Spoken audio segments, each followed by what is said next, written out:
It was October 2021 when I decided to take a solo hunting trip into the foothills near Wallace, Idaho. I was 36 then. The weather had been strange that whole month. Quick to shift, one day warm and dry, the next cold and soaked. I had gotten used to those odd changes over the years. I liked going out alone for these trips. No distractions, no schedule. Just me, the woods, and the quiet. I'd scouted the area during the summer and had found a decent patch of land near a stretch of mixed pine and aspen. It wasn't too far off the gravel Forest Service road, but far enough that I wouldn't see another person for days if I didn't want to. That was the whole point. I brought my usual gear. My old Remington 700, a canvas tent, sleeping pad, propane heater, lantern, and enough food to last a week. I also had a small radio for checking weather reports, though I rarely turned it on unless I saw clouds rolling in. I drove in on a Wednesday morning, parked the truck at the end of a narrow dirt trail, and hiked about a mile into the woods with my pack and rifle. I had a thick orange tarp over my bag because rain had been in the forecast, but the sky still looked clear when I set off. I reached my usual spot just before noon, a small clearing surrounded by sloping trees and a few granite boulders, half covered in moss. I pitched the tent under a tall pine that I'd tied a reflective ribbon to earlier in the year. I always used that tree as a landmark to find camp when it got dark. After setting everything up and storing food in a bear canister, I spent the afternoon glassing the area and checking for fresh signs, tracks, droppings, broken branches. There were elk in the area, though they moved around a lot this time of year. I found a few prints leading west from camp, so I planned to follow that direction in the morning. That night, it rained a little, just a light drizzle that tapped gently on the tent roof. It was actually kind of nice. I lay on my pad, wrapped in my sleeping bag, listening to the soft rhythm of the rain and the occasional wind brushing through the trees. Nothing strange happened. I slept well. The next day was overcast but dry. I spent most of it hiking and scouting, not seeing much. I heard some distant bugles just before dusk, but they were too far to pursue. I walked back to camp by headlamp and had a hot meal from a freeze-dried pouch before turning in. The third day started out fine. Still no luck on game, but I wasn't in any rush. Hunting for me wasn't just about filling a tag. It was about the whole experience. The quiet, the walking, the fresh air. That evening, though, the wind picked up fast and hard.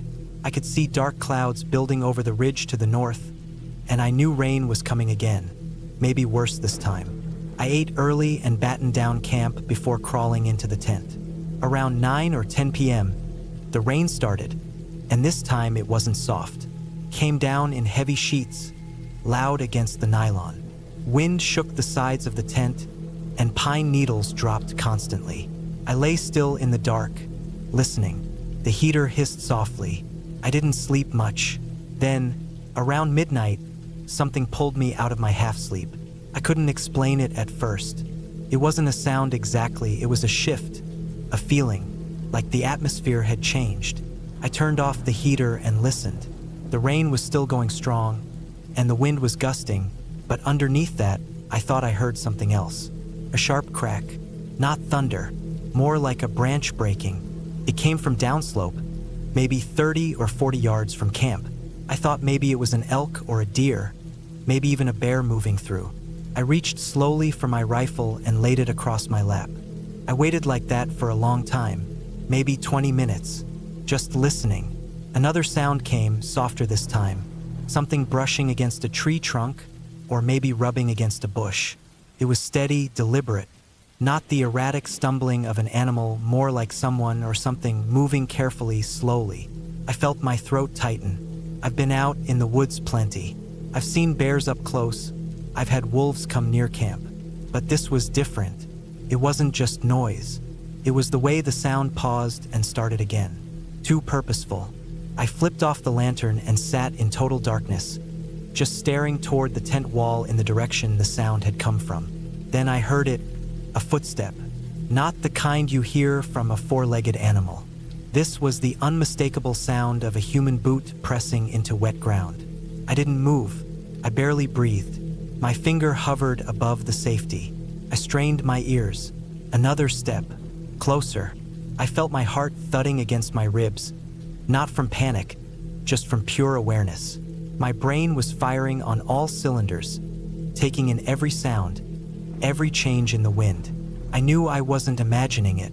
Someone was out there, in the rain, at 1 in the morning, in the middle of nowhere. I waited for a voice, a flashlight beam, anything to explain it, but nothing came, just the rain, and then silence again. I stayed frozen like that for another hour, maybe more. The sounds stopped. No more steps, no rustling, just the storm. Couldn't sleep. My eyes stayed on the dark outline of the tent roof as I tried to process what I'd heard. By morning, the rain had eased into a mist. The forest looked soaked and lifeless. I stepped out, rifle in hand, and did a slow walk around the camp perimeter. The ground was soft, muddy, easy to read tracks in. I found them about 25 yards downslope. Boot prints, not mine. They came from the north side, between 2 boulders, and ended just before a thick patch of brush. There was a faint path pressed into the wet leaves, like someone had stood there for a while. Then the prints turned around and went back the way they came. Not in a hurry, just calmly. I followed them for about 100 yards until they disappeared into rock. Then I stopped. I wasn't scared exactly, but I was unsettled. I'd been out there for days. I never saw anyone. No vehicles on the road coming in, no campfire smoke in the distance, no empty shells, wrappers, or anything to suggest someone else was nearby. And yet someone had walked to my camp in the middle of a storm, stood close, then left. I packed up that afternoon. It wasn't that I felt in danger. I had a rifle, I had gear, I could handle myself. But I had no good reason to stay. Whoever that was, they knew I was there, and they hadn't made themselves known. That's what bothered me. If it were another hunter, they'd call out. They'd wave or say something. But this person had approached quietly, in the dark, in the rain, and left the same way. I hiked back to the truck before nightfall and drove straight into town, staying in a cheap motel off the highway. That night, the rain came again, hammering the roof like it had on the tent. I lay in bed with the TV on, not watching it, just listening to the weather and thinking. I went back up there a few weeks later with a friend. We checked the area again, found nothing out of place. No new signs of campfires, no gear, no trash, just silence. I still hunt, still camp alone sometimes, but I never went back to that exact spot. Not because of fear exactly, but because I trust my gut. And that night, in the rain, my gut told me that someone had come looking for something. Maybe just curious, maybe not, but they didn't want to be seen, and they made sure I knew it. And that's the kind of thing that sticks with you longer than you'd expect. Not the danger, just the knowing that someone stood there, quiet and patient, just outside your tent, while the storm raged around you, and didn't say a word.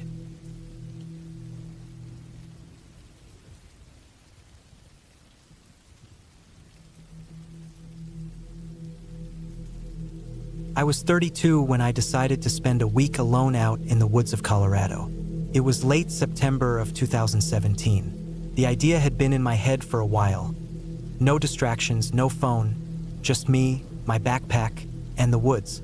Life had gotten loud. I'd been working nonstop back then at a warehouse job in Wichita. Long hours, barely any time to think. The moment I got the time off approved, I packed up and drove straight west with no one knowing exactly where I'd be. I chose a spot called Elk Ridge. It wasn't a popular campsite. In fact, it was barely marked on the maps, hidden deep in the Route National Forest. I found it one evening while scrolling through hiking forums. Some guy had written about a peaceful, remote area he stumbled on while elk hunting a few years back. I saved the coordinates and figured I'd give it a shot. The plan was to park my truck as close to the trail as I could and hike a few miles in, find a quiet clearing, set up camp, and just be alone for a while. By the time I got to the trailhead, it was almost 3 p.m. The last stretch of road was rough, more like a washed-out dirt path than anything. My truck could barely handle it, but I managed to push through until I found a decent place to pull over off the edge. The air smelled crisp, pine, dry grass, and that earthy kind of cold you get up in the mountains once fall starts to settle in. I loaded my pack, double-checked everything: tent, stove, food, water, my Glock 19, just in case, and headed in. The trail itself was narrow and overgrown in spots. A lot of downed trees, some fresh elk prints in the mud, a few patches of snow from the week before. I remember the silence most of all. No wind, no people, just the occasional bird or cracking branch when I stepped wrong. Felt like I had the whole world to myself. About 4 miles in, I found a small clearing right off a ridge that overlooked a wide valley. It was perfect, flat ground, decent tree cover, and a little spring about 50 yards downhill. I set up my tent, got a fire going with some wood I collected, and made myself a cup of instant coffee as the sun started to dip behind the trees. That first night was quiet, cold, but peaceful. I woke up once to the sound of an animal moving nearby, maybe a deer or a coyote, but nothing out of the ordinary. I rolled over, zipped up tighter in my sleeping bag, and went back to sleep. The second day, I spent mostly wandering the area. I followed the ridge for a while, climbed down into the valley, filled my bottles at the spring, and even found some old, rusted-out tin cans near a log. Looked like someone had camped there years ago. It made me feel a little less alone in a strange way.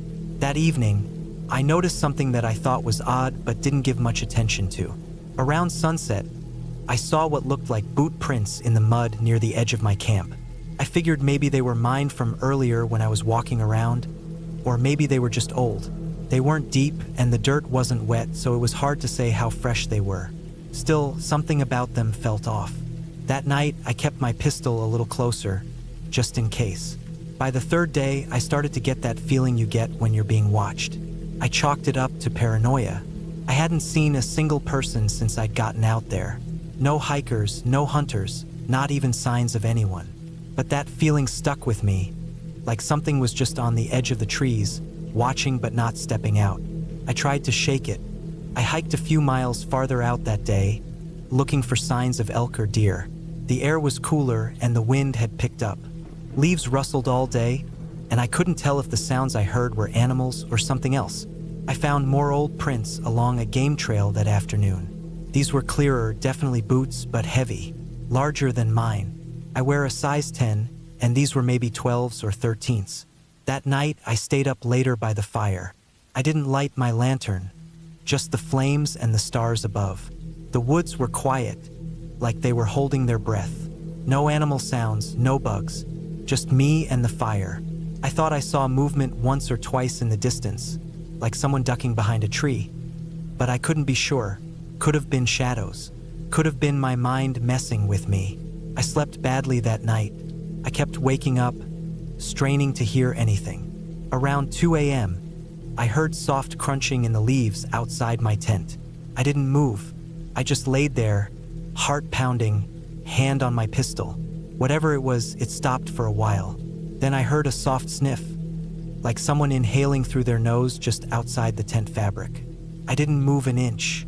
I must have laid like that for an hour just listening. Eventually, I fell asleep from exhaustion. When I woke up, the sun was already up, and everything looked normal. No prints, no signs of anything. I told myself maybe it was a raccoon, maybe a bear, but I didn't believe it. That day, I decided I'd pack up and move to a different spot, maybe closer to where I'd parked. I started breaking down camp. As I folded the tent, I noticed something half buried near one of the trees at the edge of the clearing. I thought it was trash at first, but when I walked over and kicked at it, I realized it was a shredded flannel shirt, dirty, sun-faded, and torn at the shoulder. I picked it up and saw what looked like a small hole in the chest area. Not a rip, something more like a puncture. Could have been from a stick. Could have been something worse. There was no name, no ID, nothing. Just the shirt, buried shallow in the dirt and leaves. I packed fast after that. The hike back felt different. I kept stopping, listening. I started marking trees as I walked, even though the trail was mostly clear. I didn't want to get turned around if something happened. I knew I wasn't alone anymore. Around the halfway point, I found more signs. A broken branch, freshly snapped. Footprints in the mud that matched the ones I'd seen earlier. They were ahead of me this time, like whoever it was had been walking toward where I came from. I stopped for a long time, listening to the wind push through the trees, but I didn't hear anything. I kept going, moving faster now. I wanted out of those woods. When I got back to the area where my truck was parked, I froze. It was still there, but something was wrong. My driver's side door was cracked open. I hadn't left it that way, I knew I hadn't. I always check. Always. I crept forward, staying low, gun drawn. I checked the truck slowly, cab, back seat, under the chassis. Nothing. But someone had been inside. My glove box was open, papers scattered. My knife, the fixed blade I kept in the center console, was gone. So was one of my backup lighters. Whoever it was didn't take much. Just tools. I didn't waste another second. I slammed the door, locked it, and took off down the dirt road faster than I should have driven. Every time I hit a bump or dipped into a rut, I kept expecting to see someone in the mirror. I didn't. Back in town, I went straight to the sheriff's office. I didn't know what to tell them. I gave them the coordinates, told them about the shirt, the footprints, the break-in. They sent someone out, but I never heard back. I called twice in the weeks that followed, but they didn't find anyone. No missing persons in that area, no bodies, no suspects. To them, it was probably just a drifter, maybe a hunter squatting out in the woods. But I know what I saw. I know someone was watching me out there, stalking me. I haven't been camping alone since. I still think about that shirt sometimes, buried shallow near the trees. I wonder if it belonged to someone who never made it back. I wonder how close I came to being just another story nobody ever followed up on. The woods are big and quiet, and if someone wants to disappear or make you disappear, they can. And nobody would know until it's too late.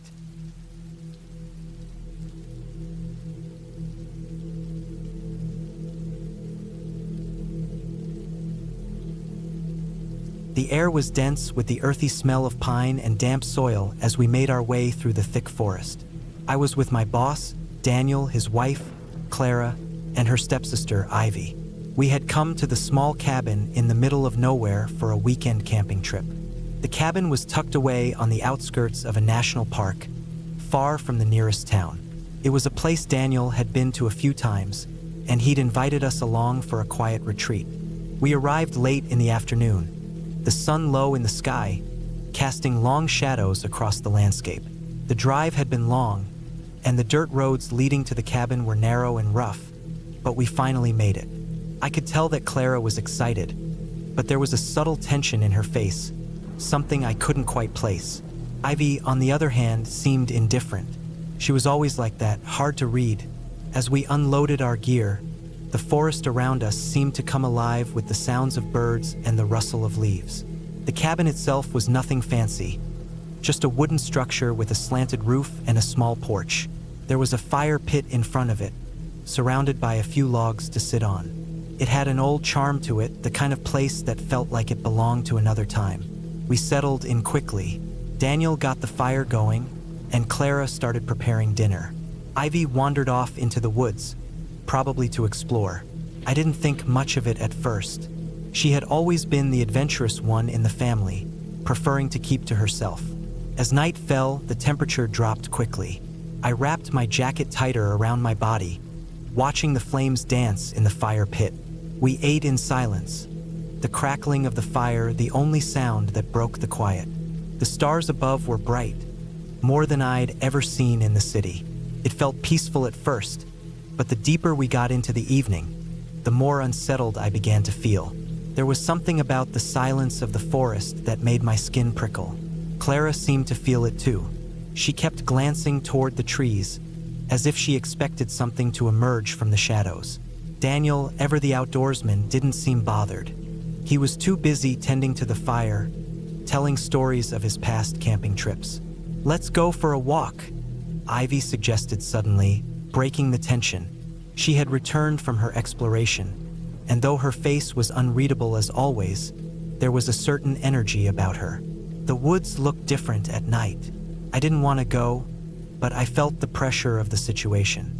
Everyone else was up for it, so I reluctantly agreed. We grabbed our flashlights and headed off down a narrow path that wound through the trees. The woods felt different in the dark. The sounds of the birds and rustling leaves were replaced by an eerie stillness. The only noise was the crunch of our boots on the forest floor and the occasional hoot of an owl. The path twisted and turned, leading us deeper into the woods. It wasn't long before I began to feel that sense of unease again, but I said nothing. I didn't want to be the one to ruin the mood. We walked for what felt like an hour, the flashlight beams flickering as we moved.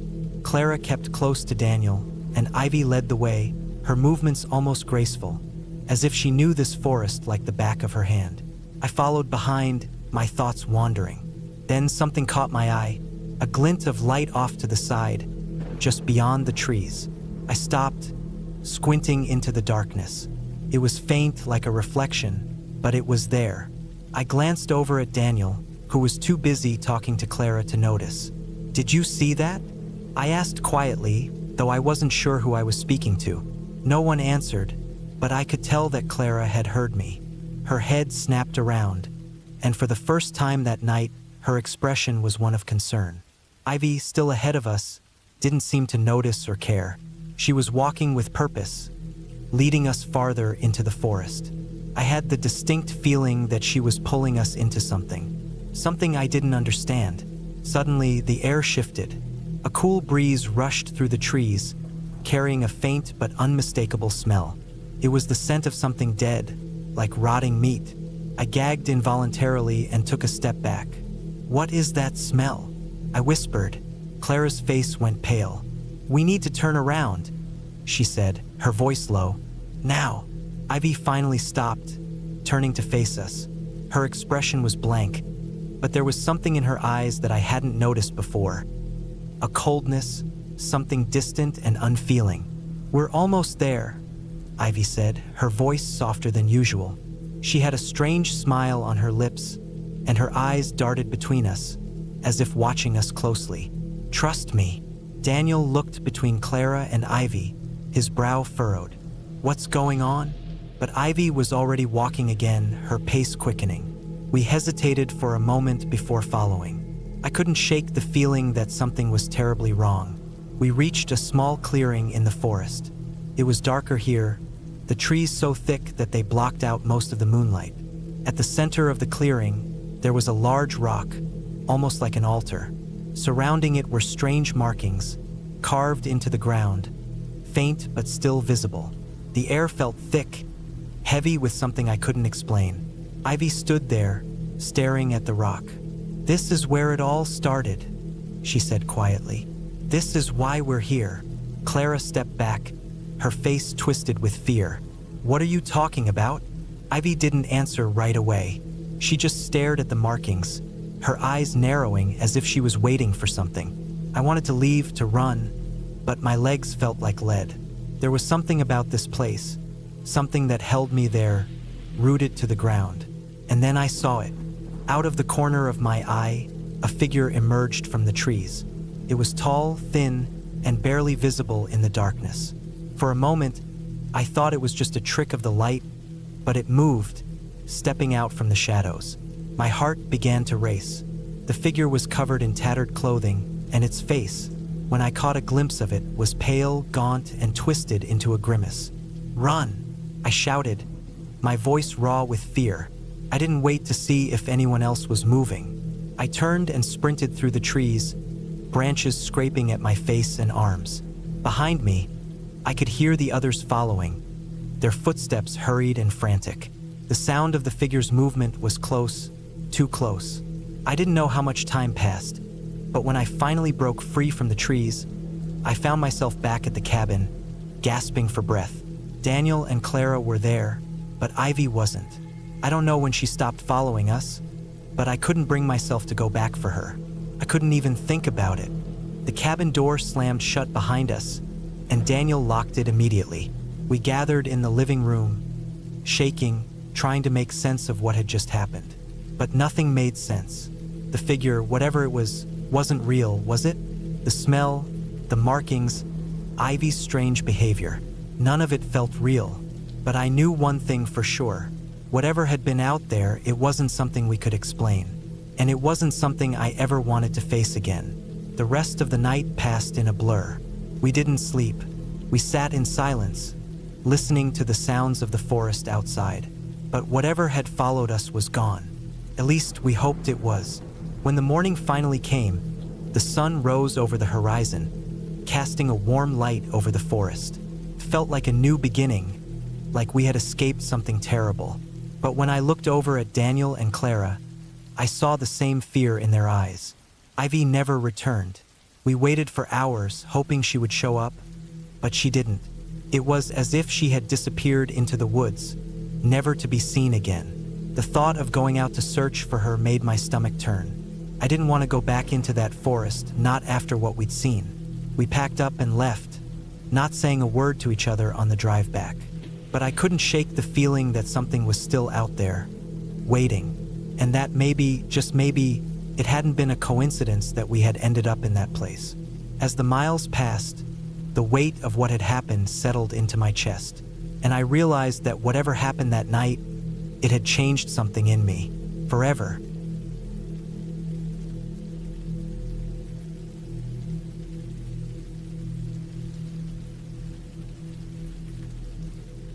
It was August of 2016 when I decided to do a solo camping trip across parts of southern France. I had just turned 34, recently left a stressful job in Lyon, and I was in that weird phase of life where I felt like I had to get away from everything familiar. Too many responsibilities, too many people asking things from me, and I couldn't remember the last time I had a quiet night that didn't involve traffic, emails, or someone complaining about something. So I packed light, just a medium-sized backpack, my tent, my old hiking boots, and some basic gear. I wasn't going too far into the wilderness, just enough to be off the grid for a bit. Somewhere quiet. I had my eyes on a spot in the Parc Naturel Regional du Haut-Languedoc, near the southern central part of the country. It wasn't too touristy. There were trails and forested hills and places where you could hike or camp off-trail without being disturbed. I had passed through there years ago on a trip with my cousin, and I remembered how thick the woods were, how dark it got at night, and how silent everything felt. That was what I was after, silence. I started hiking out from a small town called La Salvetat-sur-Agout. From there, I followed a trail along a ridgeline that dropped into a thick forest about 6 or 7 kilometers from town. The woods were dense, tall fir trees, old gnarled oaks, and dense underbrush in places. It wasn't dangerous, but it wasn't the sort of place where you'd want to get turned around without a compass. I had one, along with a detailed map and a GPS unit that I only turned on when I really needed to check something. By early afternoon, I had found a spot on the western slope of a hill where the trees opened just enough to let in a bit of light. It looked like nobody had camped there in a while. There was a large flat patch of dirt under a ring of tall trees with dry leaves scattered around. No trash, no signs of other hikers.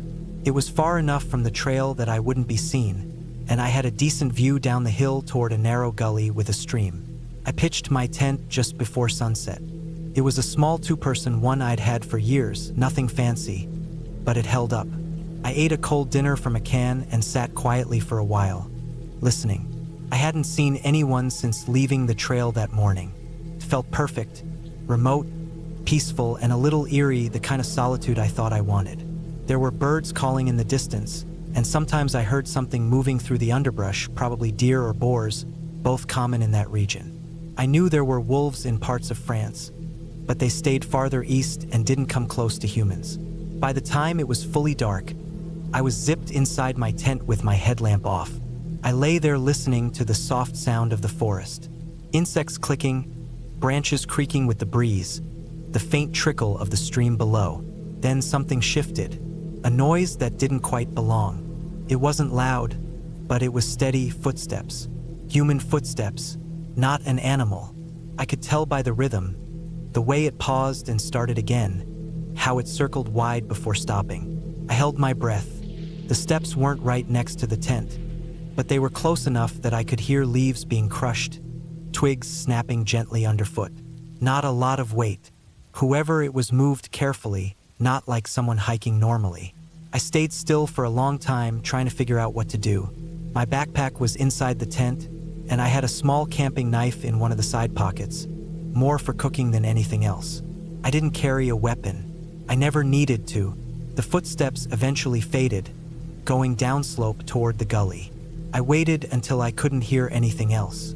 Maybe it was another camper, maybe someone hunting, though hunting wasn't allowed in that part during summer. Could have been a ranger. Still, something about it felt off. The quietness, the slow pacing, like whoever it was didn't want to be heard. I barely slept. I left the zipper half open so I could look out at the forest. The moon wasn't out, and the stars barely filtered through the trees, so I could only see vague outlines and shadows. Every little sound made me tighten up. Around 2 or 3 in the morning, I heard something again. Same pattern, same slow movements. This time, it came closer to the tent. I stayed on my side, barely breathing. I could hear my heartbeat in my ears, and I could just make out the sound of someone stepping slowly, very slowly, near the edge of the clearing. They didn't come closer. They just waited. I don't know how long they stood there. 15 minutes? 30? Then, just as quietly, they moved away. Not quickly, just the same slow, careful steps fading into the trees again. The first light, I packed up. I didn't eat. I didn't check the gully. I didn't even stretch. I rolled everything up, stuffed it into my backpack, and moved. I didn't follow the trail. I went a different way, trying to avoid backtracking toward town right away in case someone was watching. I moved fast and stayed off marked paths, checking my map and compass often, trying to keep my bearings. Around noon, I found another spot, higher up and farther east, near a dry ridge with rocky outcrops. It was harder to reach, but I figured if anyone had been following me, they wouldn't expect me to move that far that fast. I took a long break, drank water, and finally forced myself to eat. I thought about heading all the way back to the road and calling the trip off, but something stubborn in me didn't want to run. It might have been a hiker, after all, someone just cutting through, and I didn't have anything to prove, but I also didn't want to live in fear over something that might have been innocent. That second night, I stayed high on the ridge. No tent, just a sleeping bag and a tarp laid out between rocks. I made sure the spot wasn't visible from below. I didn't light a fire. I kept quiet, barely moved. And that's when I heard it again. Not footsteps this time, metal. A soft, scraping metallic sound, like someone dragging something along the rocks or brushing metal against stone. Not close, but not far either. Below, down in the valley somewhere. It wasn't loud. Could have been anything, a hunter with gear, someone with trekking poles. But the sound didn't move naturally. It started and stopped in bursts, like someone adjusting something heavy or repositioning a tool. I lay there all night, alert, watching, listening. I didn't sleep. At first light again, I moved farther east, toward a set of fire roads that weren't on the main maps but showed up faintly on my GPS unit. I walked fast. My legs ached, and my pack felt twice as heavy, but I didn't stop until I hit one of the roads and followed it north. By late afternoon, I found a campsite, not a commercial one, just a known rest area hikers use sometimes. It had a wooden shelter and a water spigot. Nobody was there, but it felt safer. Open. No cover for someone to sneak up. I stayed there that night. Finally managed to sleep a few hours with my knife beside me, tucked inside the sleeping bag. When I woke up, the sun was already up, and everything was still. I felt better. I hadn't heard anything during the night. Then I found the mark. On the edge of the shelter post, there was a scratch. A long, thin line cut into the wood, almost like someone had dragged the edge of a blade along it. It wasn't fresh, but it wasn't old either. I checked around the area. No prints, no trash, no gear, just the scratch. I didn't waste time. I followed the road out until I hit the main trail again, and from there, I pushed all the way back toward La Salvetat Surigao.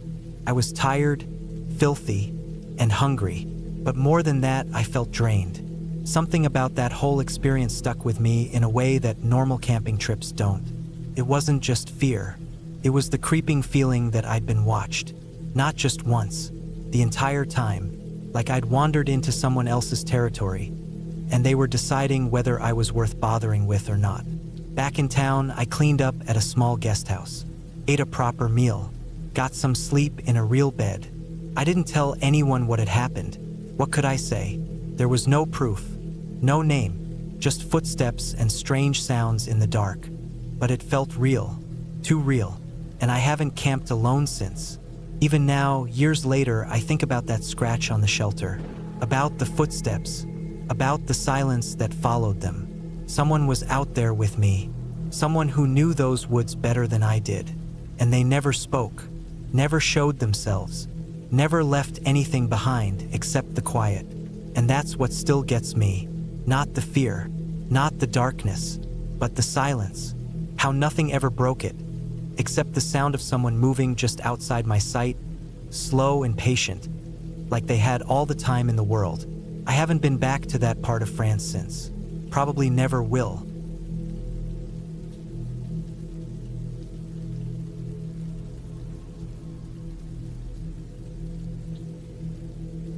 I had always enjoyed camping. There was something about the simplicity of it. Being alone in the woods, the quiet of nature surrounding you, the fresh air filling your lungs. So when I decided to take a solo trip to Pine Ridge, a remote area just north of the small town of Three Rivers, I thought it would be the perfect way to unwind. I wasn't expecting anything unusual, just me, my gear, and a couple of days in the wilderness. It was early autumn when I arrived, the kind of weather where it's still warm in the day, but as soon as the sun sets, the chill in the air is enough to make you pull your jacket tighter. The trees were just beginning to turn, the leaves shifting from green to fiery reds, oranges, and yellows.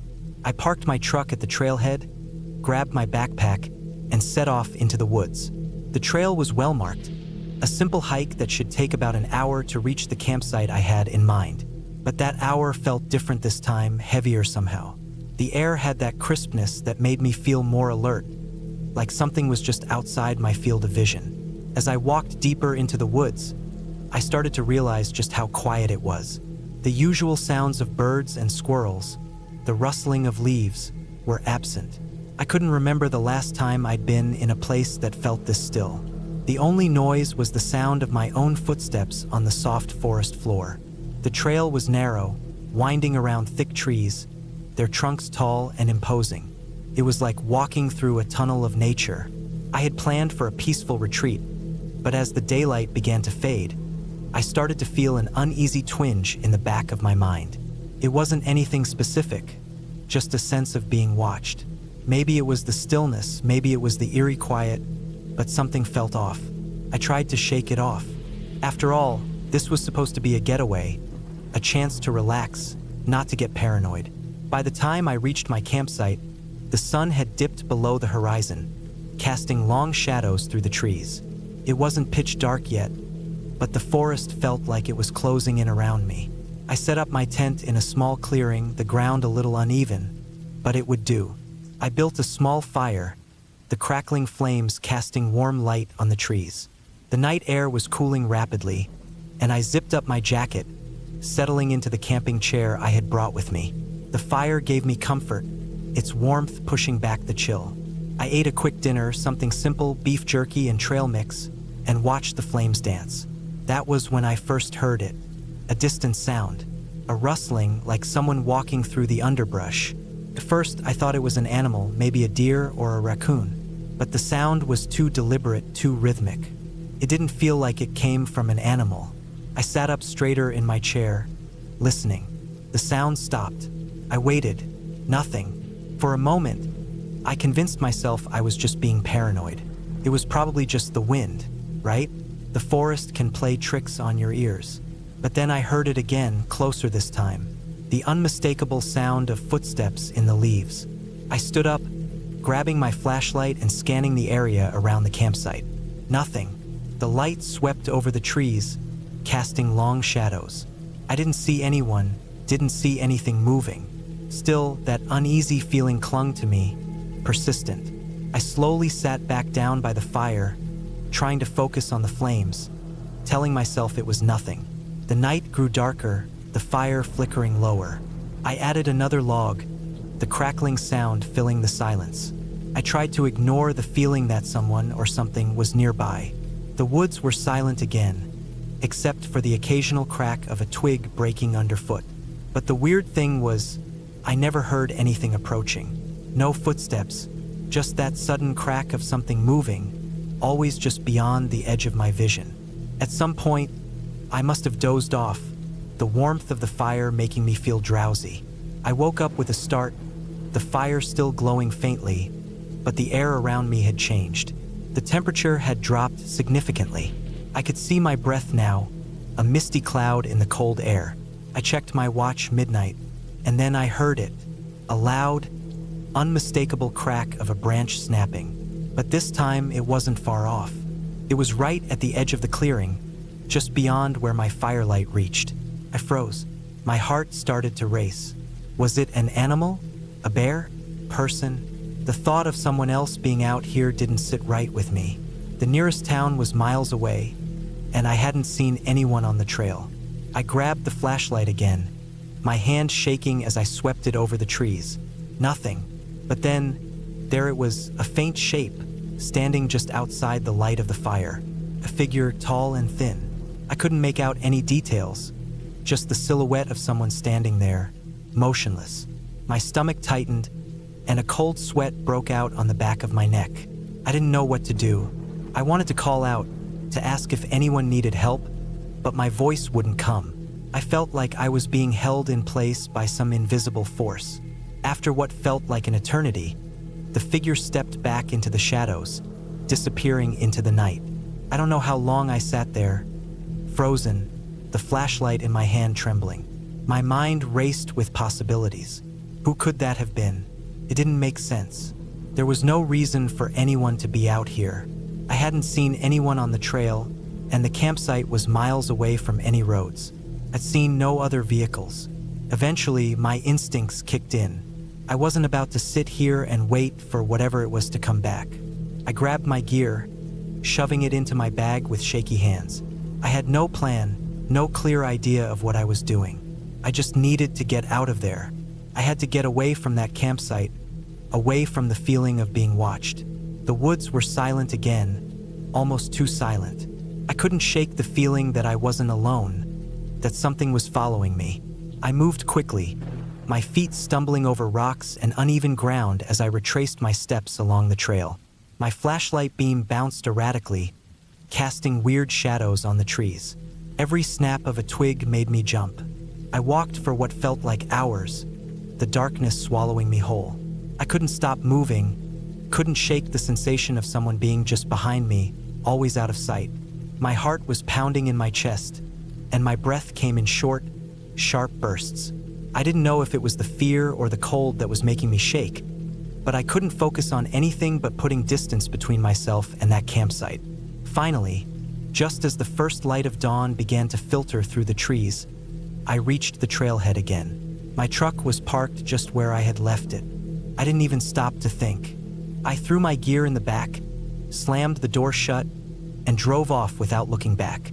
As I left the woods behind, the tension in my shoulders slowly started to ease. The feeling of being watched didn't follow me. The emptiness of the forest didn't stretch out after me. The long drive home was quiet, but I couldn't shake the images of what had happened.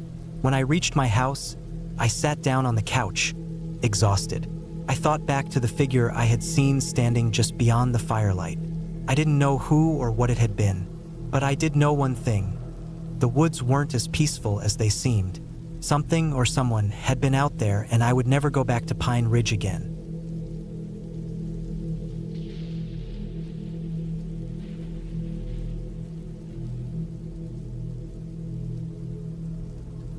It was the beginning of October when I decided to get away for a while. Just me and my dog, Shadow. Life had been a bit much lately, with work weighing me down and personal stuff piling up. A weekend in the wild seemed like the perfect escape. I knew that the weather would be turning cold soon, and I wanted to make the most of the last few days of mild autumn air. I packed the truck with gear, tents, sleeping bags, a portable stove, and some food for the weekend. Shadow, my German shepherd, sat in the back seat, his tail wagging, as excited as I was. He was always by my side, a faithful companion, and I knew the quiet of the forest would be good for both of us. The campsite was located in a remote part of the San Juan Mountains in Colorado. I'd found it online, a place not marked by many people, tucked away from the main trails. The directions were a bit vague, but that was part of the appeal. I wanted to be far away from the crowds and distractions. By the time we arrived, the sun was starting to dip below the horizon. I set up the tent near a small stream, the gentle sound of running water creating a calming backdrop. Shadow immediately ran off into the woods, sniffing around and wagging his tail as if he'd found something interesting. I made a small fire, cooking some beans and rice on the portable stove. The scent of food wafted through the cool evening air, and I could feel the weight of the day lifting off my shoulders. Shadow came back to camp after a while, lying down next to the fire. He looked up at me, his golden eyes watching my every move. It wasn't long before night fell completely. The fire crackled, and the darkness of the forest closed in around us. The stars were bright above, and the moon, full and glowing, cast long shadows across the trees. I felt at peace, but there was something else there, too. A subtle unease I couldn't quite place. I shook it off, focusing on the fire and the warmth it provided. Shadow, who had been resting with his head between his paws, suddenly raised his head. His ears perked. His body tensed slightly, as if he had heard something. I scanned the forest, but all I could see were trees and the shifting shadows they cast. Probably just some deer, I muttered to myself, but even as I said it, I wasn't sure I believed it. The forest was eerily quiet, and there was something unsettling about it. The wind was barely stirring the leaves, and the usual hum of insects and critters seemed absent. I pushed the thought from my mind, focusing on the fire. Shadow slowly lay back down, but he kept his eyes trained on the forest. I wasn't used to him being so still and alert like this. Normally, he'd be content to rest, maybe catch some sleep. But tonight, he seemed on edge. I finished my meal and cleaned up, still trying to ignore the gnawing feeling in my stomach. There was no reason to be worried, but the silence was unnerving. With the fire slowly dying, I decided to call it a night. Shadow followed me into the tent, settling down beside me. The canvas rustled in the wind as I zipped it up and pulled the blanket over myself. Sleep was elusive. Every time I started to drift off, I'd hear a noise, twigs snapping, a rustle of leaves, the faint sound of movement just beyond the tent. I couldn't tell if it was just my mind playing tricks on me or if something was really out there. At one point, Shadow suddenly jumped to his feet, growling low and deep. His ears were forward, and his teeth were bared. My heart rate shot up and I froze. The growl wasn't like anything I'd heard before. It wasn't a playful growl or one of his usual warning sounds. This was something else, more serious. "Shadow," I whispered, my voice trembling slightly, but the dog didn't respond. His focus was fixed on the dark forest outside, his body coiled with tension. I sat up, my pulse quickening. I reached for the flashlight I had placed by my side. Turning it on, I unzipped the tent flap cautiously, just a little. The beam of light cut through the darkness, illuminating the trees and the clearing around the camp. There was nothing except the movement of the wind and the occasional flicker of a distant branch. But Shadow was still on alert, his growling continuing, now louder, more forceful. Whatever it was near. I wasn't sure if it was an animal or something else, but I couldn't ignore the feeling in the pit of my stomach. I grabbed my pocket knife and slipped it into my jacket pocket. I wasn't sure what I was preparing for, but my instincts were screaming at me to be ready. I stayed still for what felt like an eternity, listening to every sound that came from the woods around me. Shadow's growl softened, but his ears stayed pinned back, his body still tense. It felt as if something was watching us, something that wasn't just another animal, but something more dangerous. I wanted to call out to make sure Shadow wasn't just reacting to an elk or a bear, but I didn't dare. The feeling of being watched was overwhelming. I sat there, frozen for what seemed like hours. Eventually, I had to get up to stoke the fire again. The flames had dwindled to a low, flickering orange. I threw another log on, trying to convince myself that everything was fine, that I was just imagining things. But the feeling of unease never left. As the night dragged on, I finally managed to fall asleep, though fitfully. Shadow, ever alert, remained by my side, his eyes open and watching the dark. When morning came, the air was crisp and cold, but there was a certain relief in the daylight. The fire was out, and I quickly packed up the camp, deciding I'd head out early. I wanted to get back to the truck and on the road before the strange feeling from the night before had a chance to settle in my mind. We packed everything into the truck, and I took one last look at the campsite, half expecting to see someone or something watching me from the woods. But the clearing was empty. Only the wind moved the branches, and the sun was rising higher. Shadow trotted along beside me, his tail wagging again, the tension in his body having finally eased. As I walked back to the truck, I realized how silly I had been to let my mind wander into dark thoughts. There was nothing out there, nothing but the forest and me and Shadow. We were alone, and that was all that mattered. As I drove back down the narrow, winding dirt road, the memory of the previous night slowly faded into the background. The forest had given me its share of strange moments, but in the end, it was just that, moments, not monsters. Just me and Shadow, surviving another night in the wild.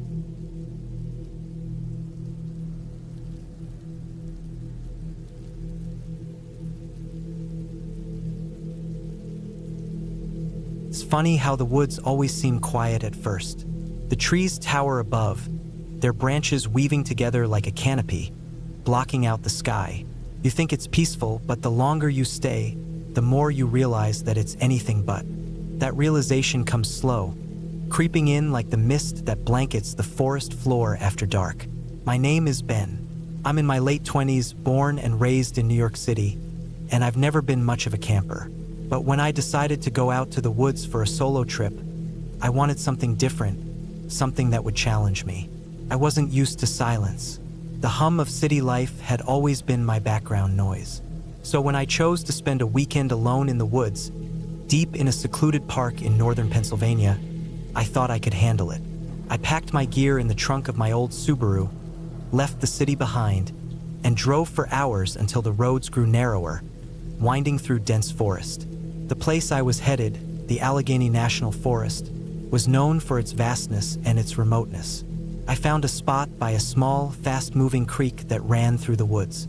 There was a clearing just large enough for me to set up my tent and build a small fire. It was early evening when I arrived, the sun still hanging in the sky but beginning to dip behind the trees. The air had a crisp edge to it, hinting at the chill that would come once night fully set in. After getting the tent up, I gathered some firewood, trying to be efficient. I didn't want to mess around with the fire too long. The place was remote, and it would be dark soon. I didn't want to be caught off guard in the woods after dark, without a fire for warmth. Once the fire was crackling, I sat back, admiring the way the flames danced and flickered in the growing darkness. The creek's water flowing over rocks created a steady, rhythmic sound. For a moment, it felt peaceful, like the world had slowed down to match the pace of the water. But that peace didn't last. It was around 9 p.m. when the first thing caught my attention. A low, rustling sound came from the woods just beyond the firelight. It was too quiet to be an animal, not like the usual rustle of a deer or small critter. This sound was more deliberate, slower, like something was moving with intention. My first thought was that it was a person, maybe a hiker, maybe someone else camping in the area. I stood up slowly, careful not to make too much noise. The fire crackled, sending small embers into the air, but the forest around me seemed unnervingly quiet. I squinted into the dark, but all I could see were shadows, the faint outlines of trees against the night sky. No movement, nothing. I shrugged it off, telling myself that it was just my mind playing tricks. The woods can do that. The quiet can mess with you, make you think you hear things that aren't there. So I sat back down by the fire, reaching for my coffee thermos. I tried to focus on the sound of the water, the snap of the fire, and the occasional chirp of a distant insect. But then it happened again. The rustling, much closer this time. It wasn't the wind. I could tell that much. It was deliberate, like footsteps, but too quiet, too careful. It was the kind of sound that told you something was out there, deliberately hiding from the light. I grabbed the flashlight from my backpack and shone it towards the sound. The beam cut through the trees, revealing nothing but shadows. The sound stopped abruptly, like whatever it was had frozen. I sat there, holding my breath for a moment, watching the trees. No movement. Nothing. I told myself I was overthinking it. Maybe it was an animal after all, a deer or a raccoon. I tried to calm myself, but the feeling of being watched lingered, the hairs on the back of my neck standing up. My heart rate quickened, and I realized I was clutching the flashlight too tightly, knuckles white. I tried to relax. I was in the middle of nowhere in a national park.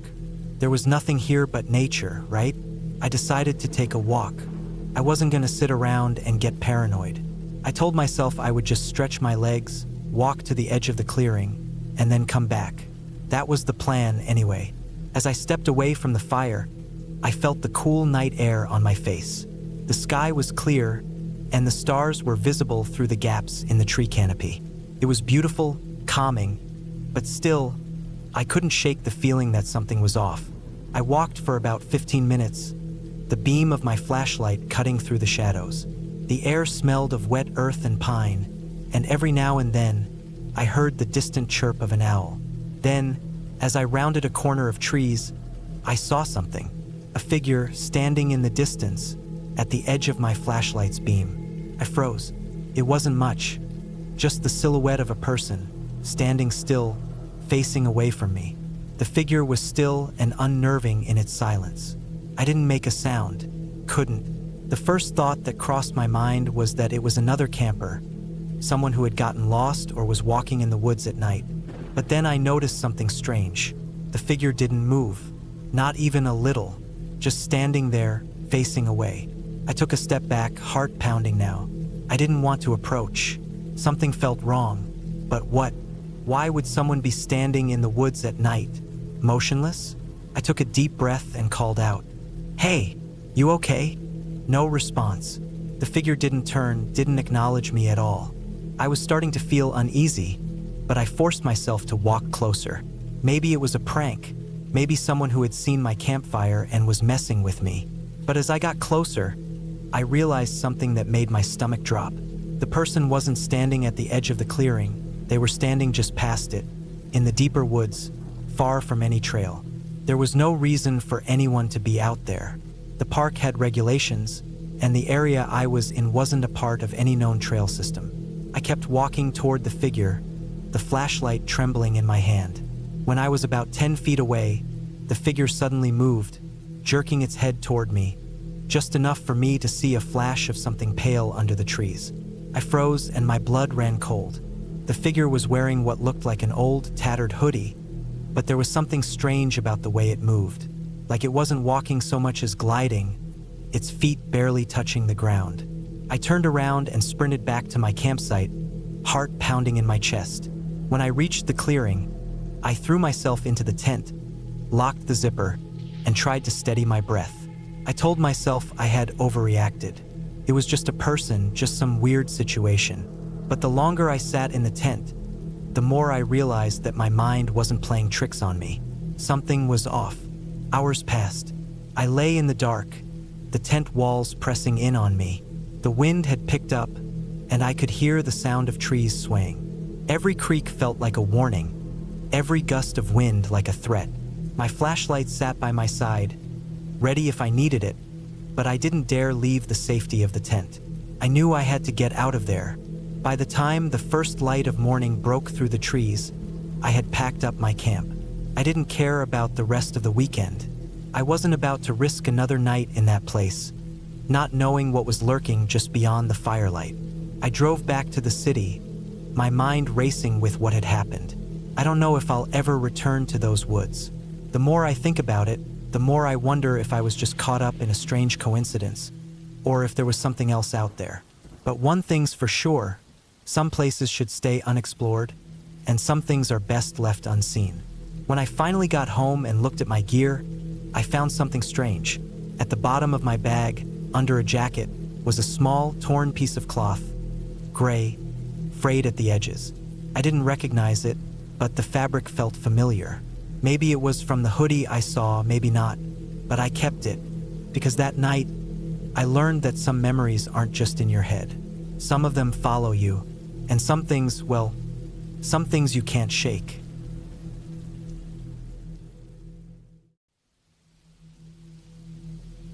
I was 32 when I decided to take a long trip alone into the western Amazon region of Peru.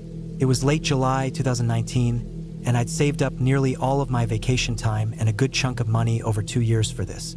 I wanted a break from my job, from the city noise, from people.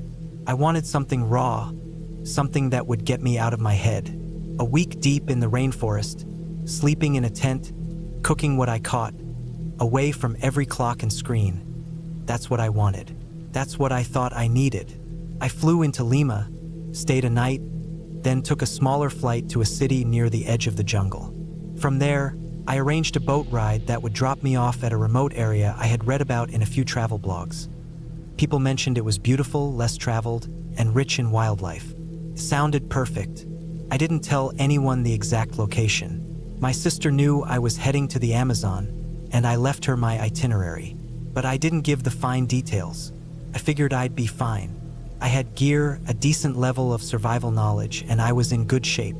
The boat left me near a thin, muddy bank where the trees hung low and the bugs were already swarming around me. I waved to the boatman as he turned and disappeared down the river. That would be the last human I'd see for the next 5 days. The first night went smoothly. I hiked in about 3 miles from the river, found a flat area near a small stream, and set up my tent. The air was thick with moisture, and even though it was close to sunset, it felt like walking through a hot sponge. I boiled water, ate some rice and tuna, and zipped myself into the tent as the jungle exploded with sounds. Frogs, bugs, and birds I couldn't name. I didn't sleep well, but that was expected. Every rustle outside my tent felt like a jaguar or some giant snake. The second day, I pushed deeper. I moved slowly, hacking vines, stepping over roots that twisted like veins through the floor of the forest. My backpack was heavy with supplies: food, water purification tablets, tarp, a small stove, and a foldable fishing rod. I came across a small clearing around noon and stopped to rest. It was beautiful. Sunlight broke through the canopy in beams that looked almost solid, the way they lit up the clouds of mosquitoes and gnats. But the bugs were relentless. I had to keep moving. By the afternoon, I found what looked like an abandoned trail. It was overgrown but still showed some sign of being used at some point. Broken branches, worn soil. I followed it for a while and came across what looked like an old hunting shelter. Just some wooden planks nailed between trees with a blue tarp half shredded and flapping in the breeze. There were animal bones nearby, cleaned by insects. I couldn't tell how old the shelter was, but I got the feeling someone had been there not too long ago. I moved on. That night, I camped farther from the water. The bugs were slightly better, but something felt off. The jungle sounds were there, but I could sense a shift. It's hard to describe unless you've been alone in the woods. It's like the trees themselves are holding something back. I lay in my tent listening to the high-pitched buzzing of the forest, but every few minutes, I'd hear a break in the pattern. A snap, a pause, a sound like shifting weight on dry leaves. I told myself it was animals. Capybaras, monkeys, maybe even a tapir. But something in my gut wouldn't let it go. I kept my machete close and didn't sleep more than an hour at a time. The third day, I woke up with the feeling of being watched. I didn't hear anything. There were no footprints around the tent, no broken branches. But my body knew. I packed up quickly and moved east. I checked my map, even used my GPS unit just to be sure. I had planned to circle around and meet the river again by the 5th day. I still had food and clean water, but I wasn't enjoying any of it anymore. About halfway through the day, I found something that made my stomach drop. A shirt, faded red, tangled in a bush. It looked weathered but not rotted, not old enough to have been there long. I walked past it quickly, eyes scanning the underbrush. Less than an hour later, I found a snare trap, small, meant for rodents or maybe birds. It wasn't mine. Primer unsettling traps. I didn't want to risk drawing attention. It was a simple loop of wire, tied off to a stake hidden under leaves. And it was fresh. The metal was still shiny. I squatted by it, heart racing, and felt the dirt. The ground around it had been disturbed recently. Someone else was here. I stood up and scanned the trees. I didn't see anyone. I didn't hear anything. But again, that feeling I wasn't alone. I walked fast after that. I didn't run. I didn't want to make too much noise, but I didn't stop. Every time I looked back, I half expected to see someone behind me, standing perfectly still. By dusk, I reached a wide stretch of swamp. I couldn't see an easy way around, and I was too exhausted to try. I set up camp there, just far enough from the water to avoid bugs, close enough to fill my filter bottle in the morning. I made a fire, small, just enough to cook rice and boil water. I didn't even eat properly. I stared into the dark trees, hands trembling. That night was worse.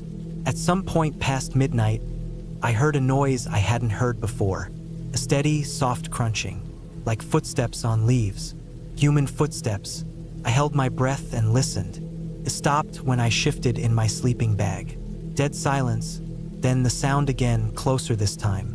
I stayed inside the tent, frozen, machete in hand. After maybe 5 minutes, it stopped completely. I waited. My legs were shaking. I didn't sleep. When the sky finally turned gray, I packed everything in under 10 minutes. I didn't eat. I didn't even check the trap lines I'd set up. I needed to get to the river. The fourth day was chaos. I was sweating so much I could barely see. My legs were covered in mosquito bites and scrapes. I kept hearing things behind me, rustling, breaking branches, but every time I stopped, it went dead quiet. I looked for tracks, but the floor was too messy with leaves and roots. Still, I was sure. Someone was following me. Not an animal. Person. I moved faster, sometimes nearly jogging. By noon, I came across another old camp. This one had ashes, still black, under a small pile of wet leaves. Someone had tried to hide it. There was a plastic bottle nearby, the label in Spanish, the same brand I'd seen in a store 2 days before the trip. That proved it. Someone had been out here recently. Maybe was still out here. That afternoon, I spotted something hanging from a branch about 15 feet off the ground. It was a strip of dark cloth, like a scarf or head wrap, tied tight to a branch. I don't know if it was a sign, a marker, or just lost fabric, but it didn't belong in the middle of nowhere. That evening, I skipped camp altogether. I walked until I couldn't see. I used my headlamp and pushed another hour. When I finally collapsed near a patch of giant trees, I didn't even set up the tent. I just rolled the tarp over myself and tried to disappear. That night, the footsteps came again. Louder this time. I could hear breathing. I could hear sticks snapping. Someone walked into my camp area and just stood there. I didn't move. I could hear them take slow steps around me. A full circle. Then nothing. No walking away. Just silence. I waited until morning. The second I could see the outline of trees, I was up and moving. I didn't check for tracks. I didn't look around. I just started walking. That fifth day felt like I was losing my mind. I kept thinking I was seeing shapes in the trees. Every branch looked like an arm, every shadow like a figure. My skin was raw from bites, my clothes torn, and my water was nearly out. I moved until I finally heard the sound I'd been praying for, the river. It took me another 2 hours to reach the bank, but when I did, I nearly cried. I used the GPS to mark my spot and sent out the SOS beacon I carried for emergencies. I knew it might take hours, maybe even a full day, but I stayed in that spot. When I looked behind me at the trees, I saw movement. Just for a second. Someone stepped out, maybe 50 yards away, and looked at me. I couldn't see their face. They were too far. Just a dark shape. Not hiding, just standing there, watching. They didn't move. I didn't move. Then they turned and walked back into the forest. I stayed alert until the rescue boat arrived later that night. I didn't sleep, didn't eat. Just sat there, eyes locked on the trees. When I got back to the city, I didn't tell anyone what happened, just that I'd gotten sick and needed to come back early. I left out everything else, but I think about it every day. Who was out there? Why didn't they approach me? Why did they walk around my camp? Why didn't they leave tracks? Was it just one person? I'll never go back. Not to the Amazon. Not to any place that wild, that deep, that far from people. Because I wasn't alone. And whoever was out there, they wanted me to know that.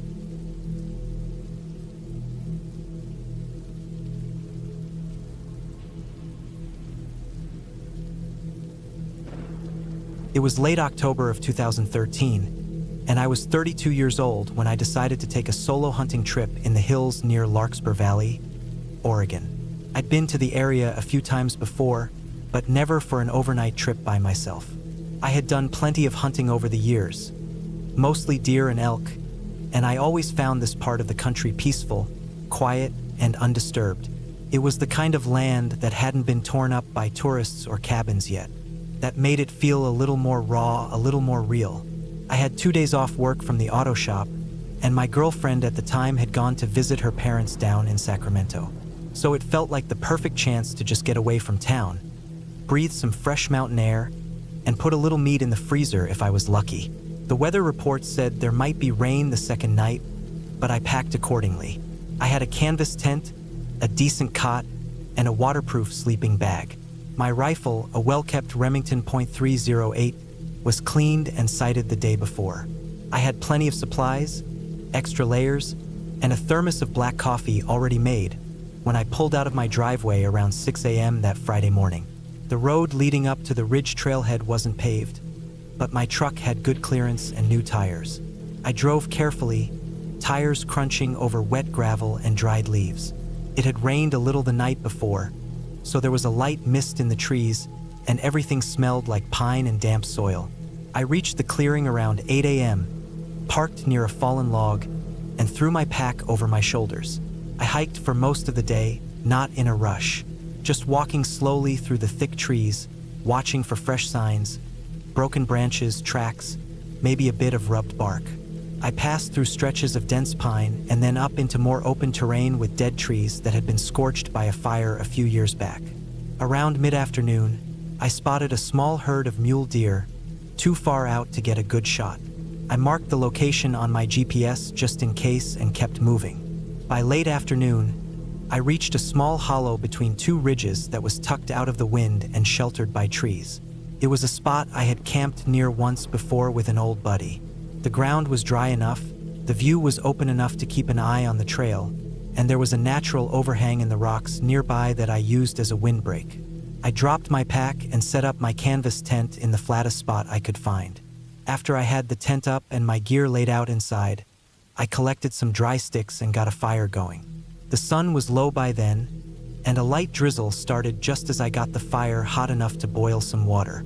I sat on a foam mat near the flame, eating a warmed-up can of stew, feeling that quiet settle over everything the way it always does when you're far away from cell towers and city noise. That night was colder than I expected. Even in layers, even in my bag, I woke up around 3 a.m. feeling stiff. The rain had picked up, and I could hear it pattering hard against the canvas. I rolled over, pulled the flap tighter, and fell back to sleep eventually, but I remember lying there for a while just listening to it. The next morning was gray and foggy, and I set out early. I figured I'd circle back toward where I saw the deer the day before. I took my time again, being quiet, being patient. I didn't spot anything right away, but I did find fresh tracks, so I knew they'd been nearby. I followed them up a ridge and down the other side, where the trees grew thicker again. By the time noon rolled around, it had started raining again, heavier this time. The kind that soaks through your sleeves and trickles down your collar no matter how you zip your jacket. I kept going for another hour, maybe two, but by then the ground was turning to mud, and it was clear the weather wasn't going to let up. I turned back toward camp, thinking maybe I'd just dry off, make some food, and ride out the storm. I reached my tent sometime around 3 p.m., and everything already looked worse. The little hollow I had camped in had started to collect water. The fire pit was soaked, and one corner of the tent had collapsed inward slightly from the weight of water. I repaired the corner with a new tie and a stake, then put on dry socks and warmed my hands with a small butane burner I always keep in case of weather like this. It got dark quickly. Heavy clouds rolled in, and the light just drained from the sky like someone was flipping a switch. I ate another can of food cold and then settled in early. I figured I'd sleep and head out early in the morning if the rain didn't let up. That night, everything changed. I woke up suddenly, probably sometime around 1 or 2 in the morning. I didn't have a watch on me, but I could tell it was the middle of the night. The rain was still going steady, harder now, I could hear it slapping against the ground outside and sliding down the nylon of the rainfly. But what had woken me wasn't the sound of the storm. It was a different noise entirely. A crunch. Something stepped on a stick right outside my tent. I froze. I didn't move, didn't breathe. I lay flat on my back, every muscle in my body tense, listening. The rain masked a lot, but I heard it again. A slow, deliberate sound. Not an animal running or crashing through the brush. Just one step, then another, then silence. I slowly reached over and put my hand on the stock of my rifle, which I kept next to my sleeping bag. I didn't lift it, didn't move too fast, just held it and waited. I didn't hear anything else for a minute. Then I heard breathing, not my own. A low, slow breath, close, just outside the tent wall. I was trying to think of every possible explanation. Maybe an elk wandered down into the hollow, maybe it was curious. But the breathing wasn't animal. It sounded human, wet, heavy, like someone winded from walking uphill. The rain picked up even more. My tent walls shivered with the wind. I sat up slowly, quietly, and gripped the rifle tighter. I still didn't hear any more movement, but I couldn't shake the feeling that someone was out there, standing still, watching. I waited for what felt like hours, not daring to unzip the tent flap. Eventually, the sound of the breathing faded, replaced by nothing but the wind and rain. I stayed sitting up the rest of the night, too wired to sleep again. By morning, I decided to leave. I wasn't willing to chalk it up to just paranoia or weather. Something had been out there. I packed up everything quickly, stuffing wet gear into my bag without much care.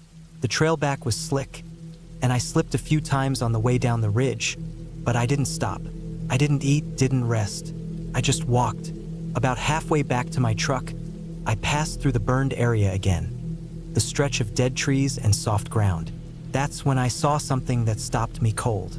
There were boot prints, fresh ones, not mine. I checked. The pattern was wrong. Too small, too narrow. They had walked the opposite direction, toward where I had camped. I stared at them for a long time, rain dripping from my hood into my eyes. They were real, not imagined. Someone else had been out there in that weather, walking toward my camp in the middle of the night. I followed the prints for a few minutes, just to make sure I was seeing it right. They led down the trail and veered off into the brush, toward the hollow. Whoever it was, they didn't follow the normal trail. I left fast after that. I didn't stop until I reached my truck and slammed the door behind me. I was soaked, filthy, and shaking, but I didn't feel safe until I was driving back down that mountain road. I never reported it. I didn't really know what to say. There was no crime, no confrontation, just a feeling, presence. But that was enough for me. I haven't gone back to that part of Larkspur Valley since. Not even during the day. Sometimes late at night, I still think about the breathing. The way it sounded just a foot away, separated from me by nothing but a flap of wet canvas. And those boot prints, out in the rain, in the middle of nowhere, miles from any road. Whoever it was didn't come out there by accident. And I don't think they expected me to wake up.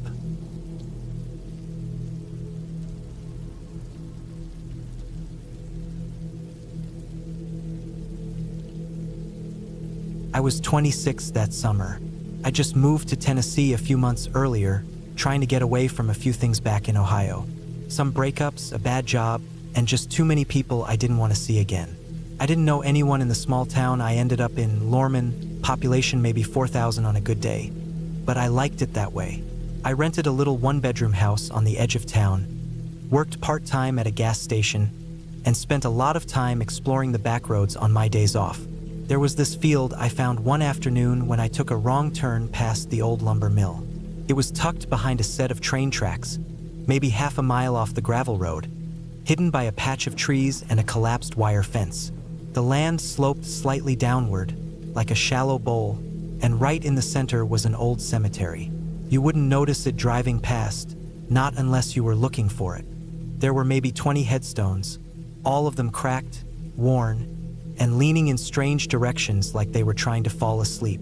A few had names and dates, but most were too faded to read.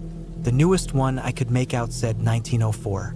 The place felt forgotten, peaceful even. No flowers, no decorations, no sign anyone ever visited. I liked that about it. It was quiet, a little creepy in a way that made you feel something. Not scared exactly, just aware. Like the place was still holding on to memories even if no one else remembered. That was around early June, and for some reason I kept going back. I brought a small lunch one time and sat under one of the few trees left standing. Another time I brought my camera and took some pictures of the headstones. I started thinking about camping there, just for a night.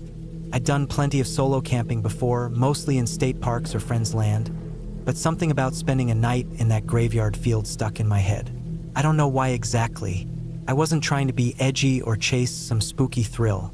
I just liked how far it felt from everything. So one Friday in late July, I packed my gear. I kept it simple, just a one-man tent, a sleeping bag, flashlight, knife, water, protein bars, lighter, and a small propane burner. No firewood, no beer, nothing stupid.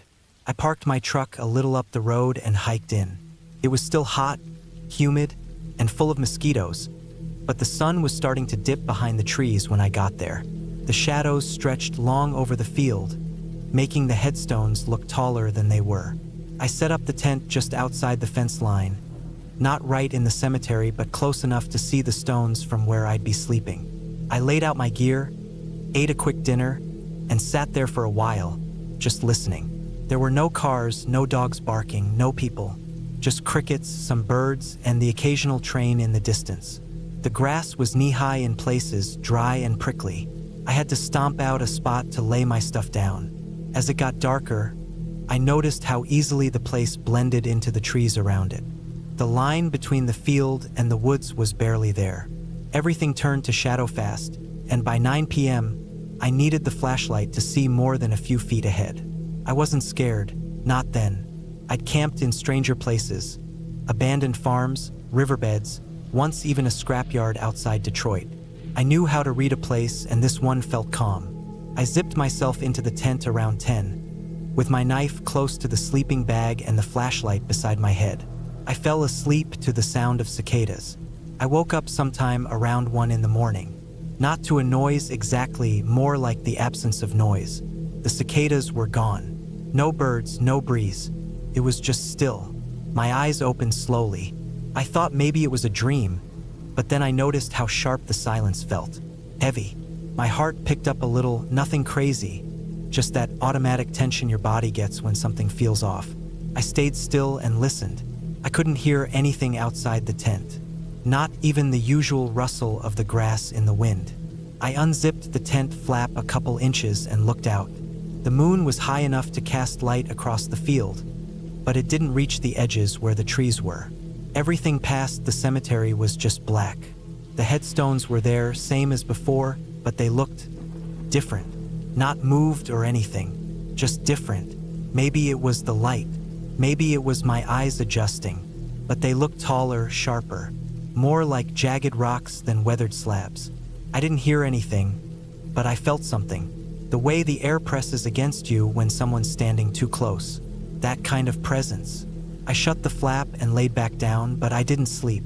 I held the flashlight and stared at the tent ceiling for what felt like hours. At some point, I must have drifted off because I woke again to the sound of footsteps. Not animals, not wind, footsteps. Slow, deliberate, moving through the grass. They circled once. I didn't move. I just held my breath and listened. They stopped near the tent, paused, and walked away again. I never heard them run, never heard any voices. Just that slow crunch of footsteps on dry grass, and then nothing. I stayed in the tent until the sky turned gray. When the light was strong enough to see clearly, I finally unzipped the flap and looked out. The field was empty. The headstones were exactly where they'd been the day before. No tracks, no signs of anyone. But about 30 feet from my tent, near the far corner of the cemetery fence, there was something I hadn't seen before. A small pile of stones. Newer, cleaner, stacked neatly, maybe 10 inches high. I got up and walked over to it. They weren't part of any headstone, just loose rocks placed carefully in a triangle, like a marker or a warning. There were also tire tracks near the tree line, faded but visible. Not mine. These were wider, spaced further apart, maybe from a pickup or some kind of utility vehicle. They weren't there yesterday. I would have seen them. I know I would have. Something about that combination, the stones and the tracks, made my stomach twist. I didn't want to stay any longer. I packed fast. Everything went into the bag in under 5 minutes. I kept looking back at the woods, scanning for movement. There was none, but the silence was still there. That same heavy stillness from the night before. I got back to the truck and drove straight home. Didn't stop. Didn't eat. I locked my doors and left the gear in the bed until the next day. Over the next few weeks, I tried to forget about it. Told myself it was probably just some hunter or farmer passing through. Maybe kids messing around. But something about it didn't sit right. The silence, the footsteps, the stone pile kept coming back. So one day in late August, I went to the town hall and asked about the cemetery. Didn't say I'd camp there, just said I'd come across it on a hike and was curious. The lady at the desk didn't know much, but she gave me a name. Harold Dobbins, an old guy who'd lived in Lorman his whole life. He used to be the caretaker for some of the old properties around the area. I called him and he agreed to meet for coffee. He told me the cemetery used to be part of a small settlement that vanished in the early 1900s. Disease, poverty, something like that. No one really knew. The land changed hands a few times but never got developed. He said a lot of the old records were gone, burned in a fire. But one thing he remembered clearly, there used to be a shack near the cemetery just beyond the tree line. Some local family used it for storage or hunting gear, he wasn't sure. One day it burned down. No one ever claimed it. And after that, people stopped going near the place. Too quiet, he said. Doesn't feel right. That was the last time I brought it up to anyone. I never went back to that field.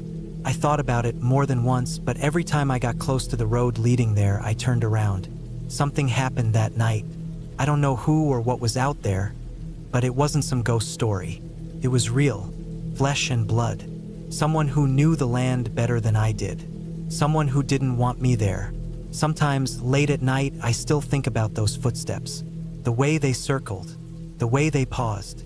Like they were thinking. Not curious. Not cautious. Just deciding. And for whatever reason, they decided to walk away. I never forgot how lucky that felt.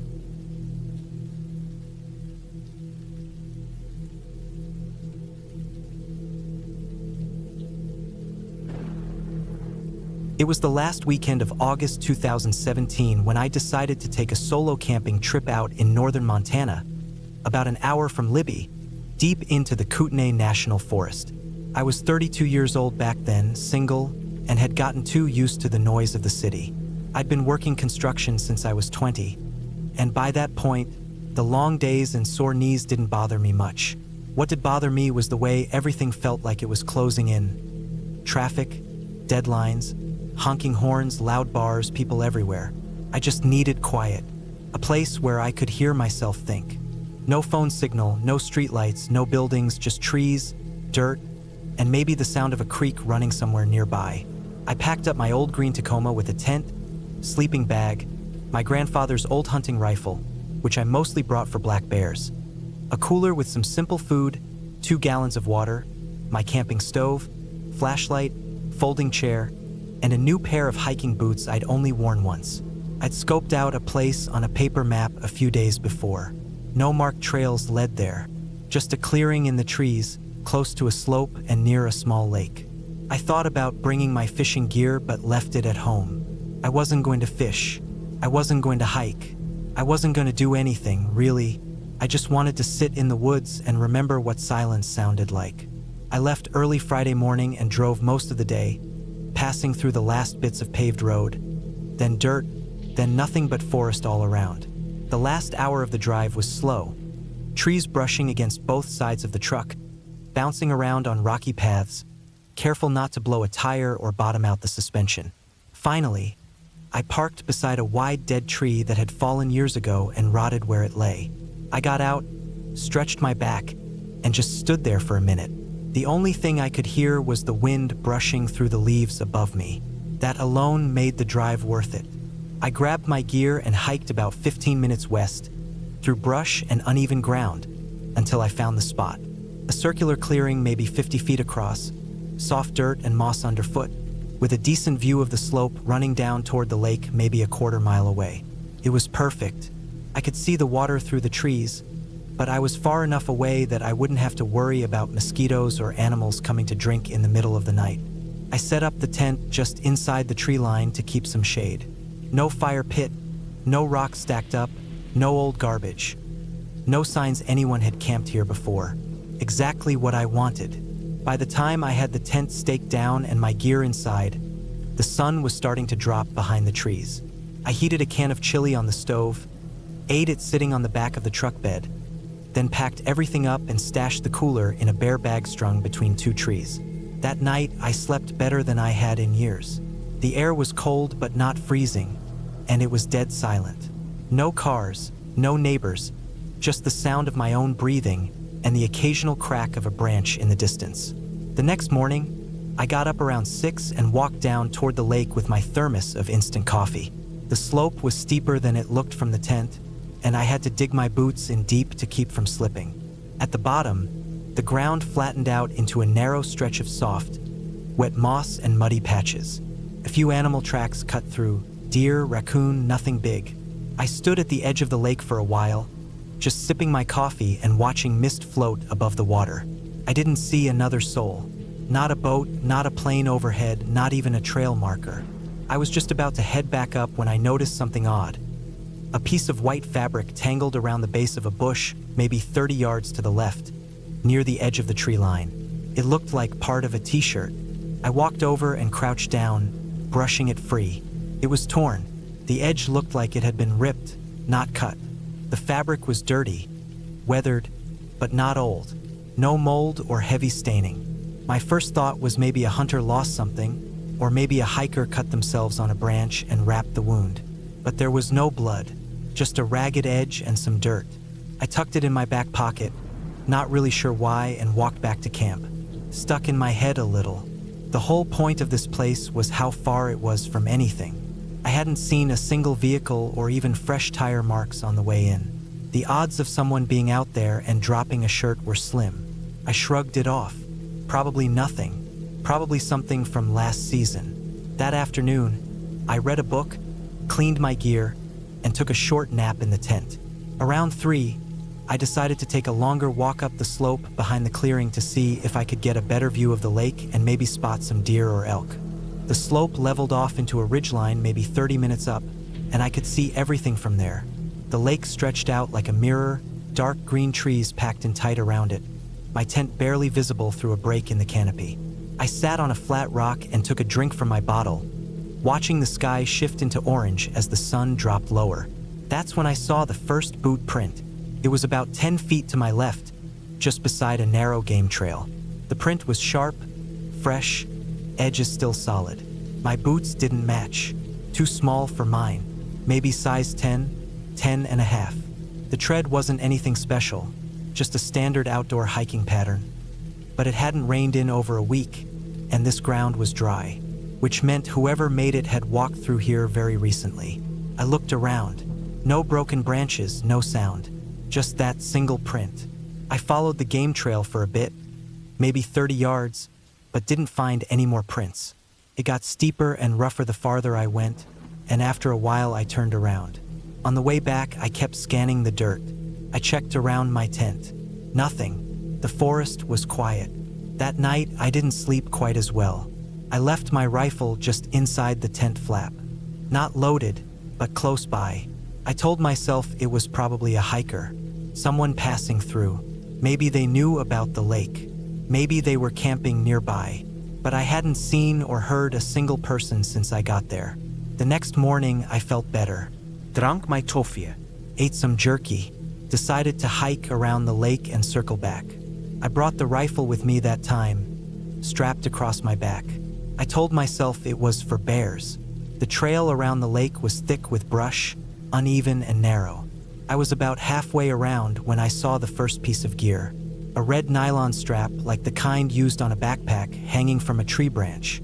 Torn clean through, no pack in sight. About 20 feet farther, I found the pack itself. It was black, shoved under a bush, half covered in dirt.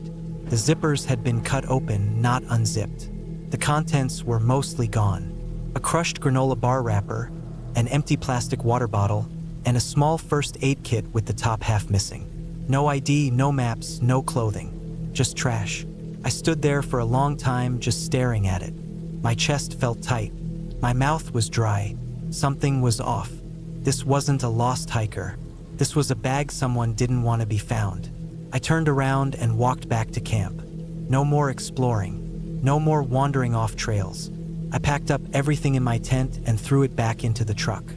I had every intention of leaving right then and there, but when I got to the driver's side, something made me freeze. There were boot prints in the dirt, not mine, coming from the slope, stopping right at my truck door. They weren't there when I left.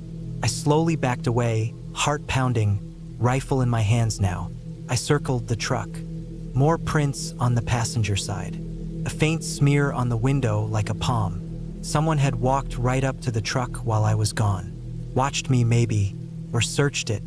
I started the truck and backed out as fast as the trail would let me.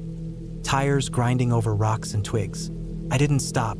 Didn't even breathe right until I was 20 miles out and hit the pavement again. But I didn't go home. Not yet. I drove to the Forest Service office in Libby and told them what I'd seen. The torn shirt, the boot prints, the backpack with the slash straps. They took me seriously, brought out a map, and marked the location I gave them. One ranger said there'd been reports a couple years back of a man living rough out in those woods. Not homeless exactly, just avoiding people. Had run-ins with hikers. Angry, paranoid type. But they never found him. I gave them the scrap of fabric I'd found. They thanked me, promised to send someone out. I never went back. 3 weeks later, I got a call from the ranger station.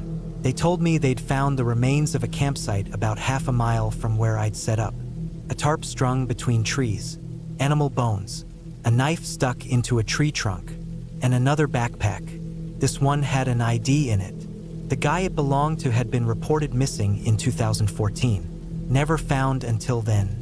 They wouldn't say if they found anything else. Just that I'd been smart to leave. I don't camp anymore. Not alone. Not out that far. The silence I once craved now makes my skin crawl. Because sometimes, silence means someone is watching you. Waiting. Close enough to see you, but not close enough to hear. And if I'd taken a different trail that morning, if I'd stayed one more night, I don't think I would have.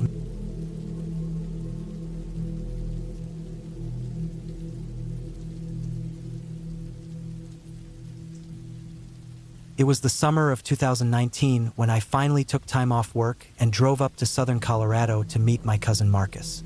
He had just returned from a 2-year deployment overseas and was stationed temporarily at Fort Carson. I hadn't seen him in over 3 years. We grew up more like brothers than cousins, and before he joined the Army, we used to hike and camp out every other weekend.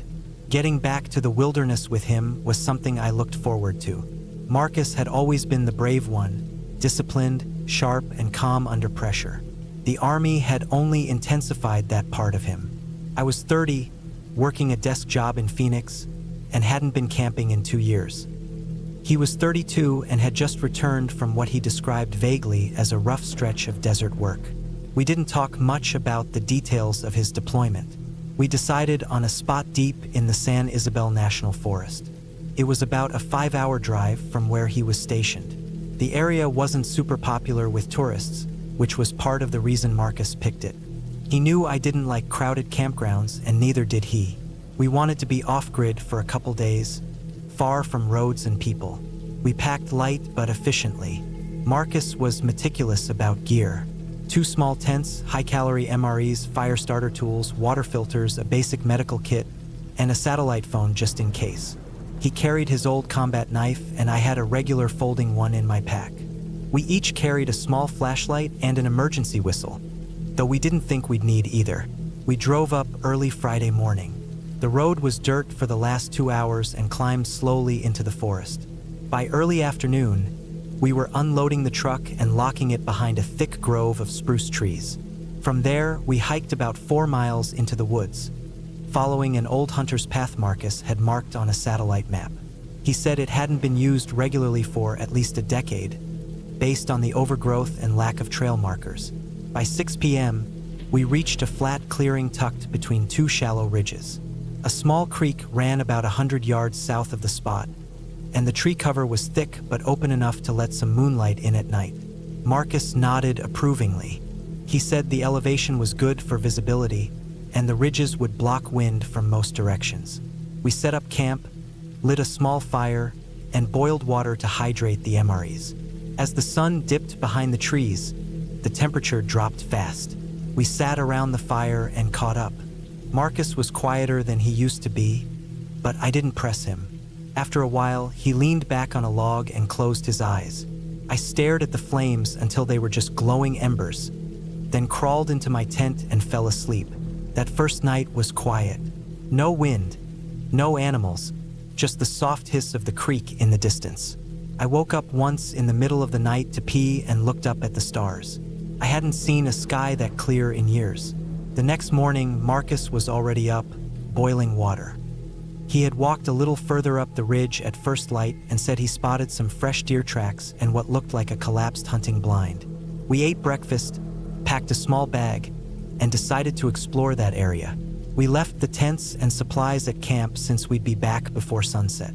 We climbed the eastern ridge, cutting through dense brush and over fallen logs.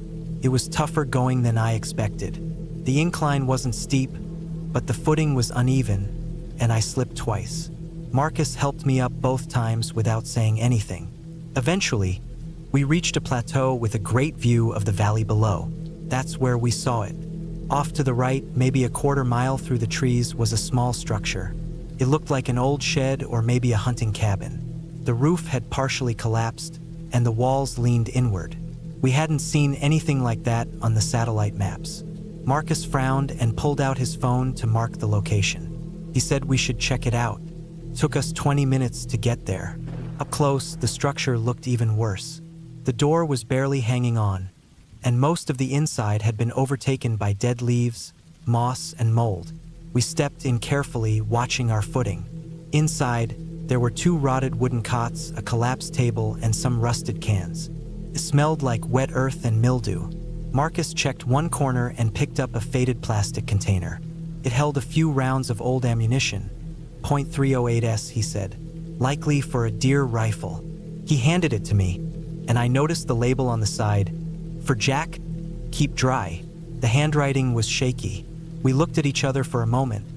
Then he shrugged and said we should head back. The way back was slower. The sun was already behind the trees by the time we got to camp. Marcus built the fire, and I refilled our water bottles from the creek, filtering the water like he showed me. We didn't talk much. I think we were both still thinking about that cabin. That night, I woke up to a noise. It wasn't loud, more like a soft crackling or snapping. I sat up and listened. It was coming from the woods to the north. A few seconds later, it stopped. I leaned forward and unzipped the tent slowly. Marcus was already standing outside, holding his flashlight low. He made a hand gesture for me to stay put. I didn't. I got out quietly and followed him. We walked about 20 feet from camp before stopping. Something had moved through there recently. The ground was disturbed, and there were broken branches, but no clear tracks. We circled the area for a few minutes, then returned to camp. Neither of us said anything. We just added more wood to the fire and sat there for a long time. The next day, we stayed near camp. Marcus sharpened his knife and cleaned gear while I went down to the creek to fish a bit. I wasn't good at it, but it gave me something to do. Around noon, Marcus called me over. He had found something behind the northern ridge. It was a rope, a thick one, stretched tightly between 2 trees. It was about chest-high, old but still strong.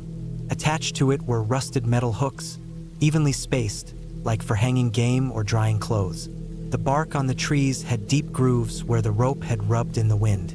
It had been there a long time. We cut the rope down and brought it back to camp. Marcus said it looked like someone had used it for dressing deer, but the hooks were too close together and too small for that. He kept staring at one of the hooks. It was bent slightly, like it had been pulled hard. The metal was reddish-brown, like it had seen a lot of weather and maybe something else. That night was worse. Around 2 a.m., I heard the sound again. This time it was louder, closer. Twigs snapping, soft crunching of leaves. I unzipped my tent and saw Marcus crouched near the fire. He had his knife out. I grabbed mine and moved toward him. He pointed toward the ridge. I squinted but didn't see anything. Then I heard a low thump, like something heavy had hit the ground. Then silence. We waited. After 10 minutes, Marcus motioned to me. We circled the camp with flashlights, scanning the trees. We didn't find anything. No tracks, no signs of movement. But when we got back, something was different. The fire pit had been disturbed. Some of the rocks were out of place, and a stick Marcus had used to stir the coals was gone. He looked around slowly, then said we should stay up until daylight. I didn't argue.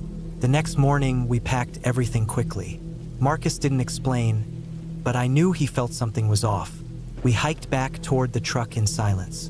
About halfway there, we saw fresh tracks. Not boots, not animal, bare feet. Not large, but not small either. They followed the trail for a few yards, then veered off into the brush. We didn't follow. When we reached the truck, Marcus did a full check before unlocking it. Everything was intact.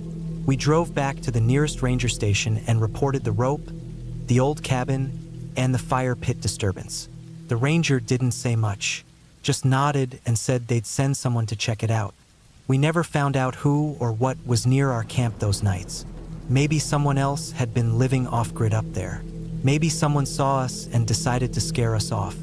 Whoever it was, they knew those woods better than we did. They knew how to move without being seen, how to get close without being heard. They didn't take anything. They didn't hurt us, but they were close. After that trip, Marcus didn't talk much about going back. I didn't either. He got transferred 6 months later to a base in Alaska. I went back to my job in Phoenix. I still go camping sometimes, but never that deep in, and never without checking everything twice. I learned that not everything in the woods is wild. Some things watch, wait, and walk among the trees, not ghosts or monsters, just people. People who don't want to be found. People who know how to vanish. We were lucky. We left with everything we came with. But sometimes, when I'm up late and the house is quiet, I still hear that sound in my head, that soft crunch of leaves in the dark, and I wonder how close they really got.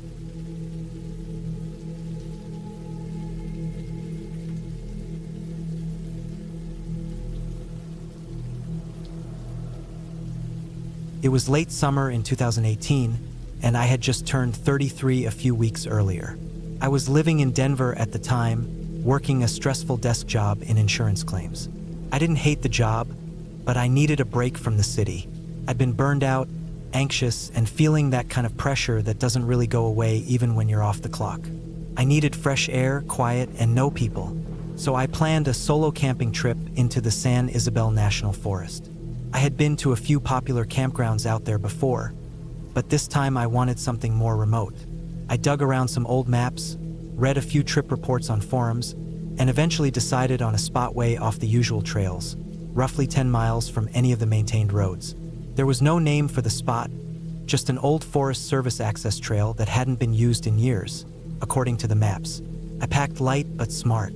Tent, sleeping bag, bear spray, food in sealed containers, GPS, map, compass, water filter, and 2 canisters of propane for my small stove. I brought my .38 just in case, always kept it unloaded in the pack unless something felt off. I didn't expect to need it. I wasn't worried about wildlife or people. The only reason I even carried the gun was for peace of mind.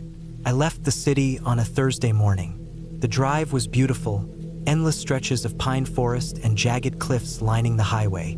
I stopped for gas in a small town near Salida and then took a winding dirt road into the mountains. I parked my truck off the side of a faded trailhead and loaded up my pack.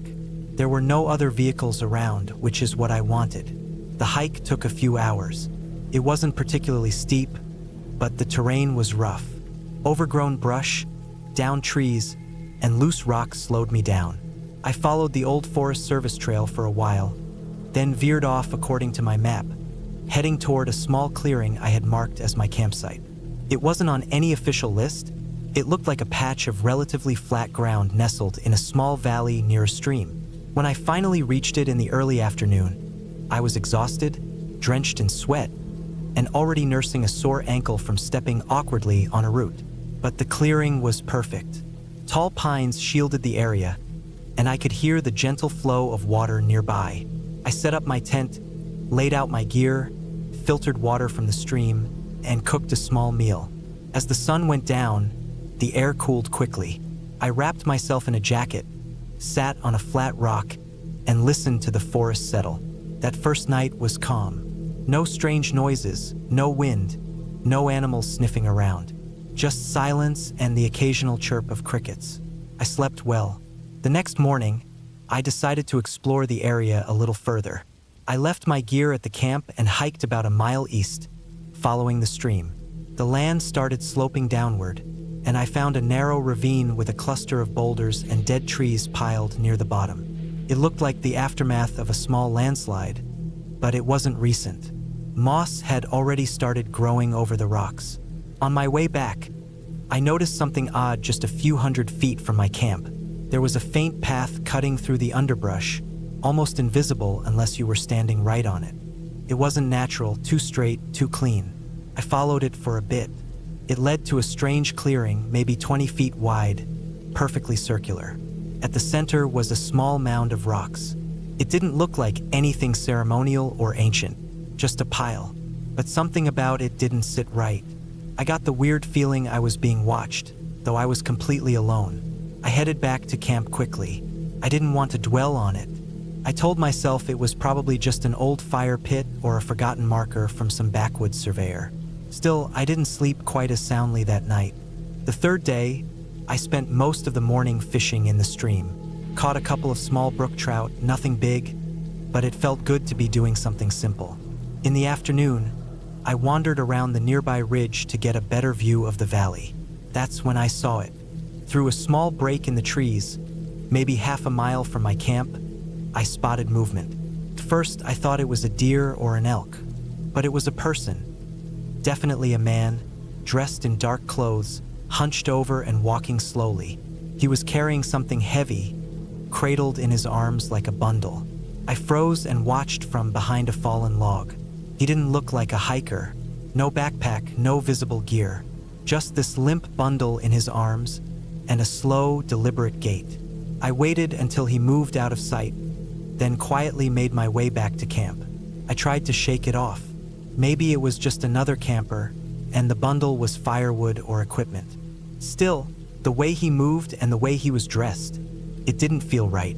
And there was no reason for anyone to be out here. This wasn't a known trail. I hadn't seen any signs of other people. No tents, no fires, nothing. That night, I barely slept. I kept my unloaded .38 beside me and lay in my sleeping bag with one ear open, listening.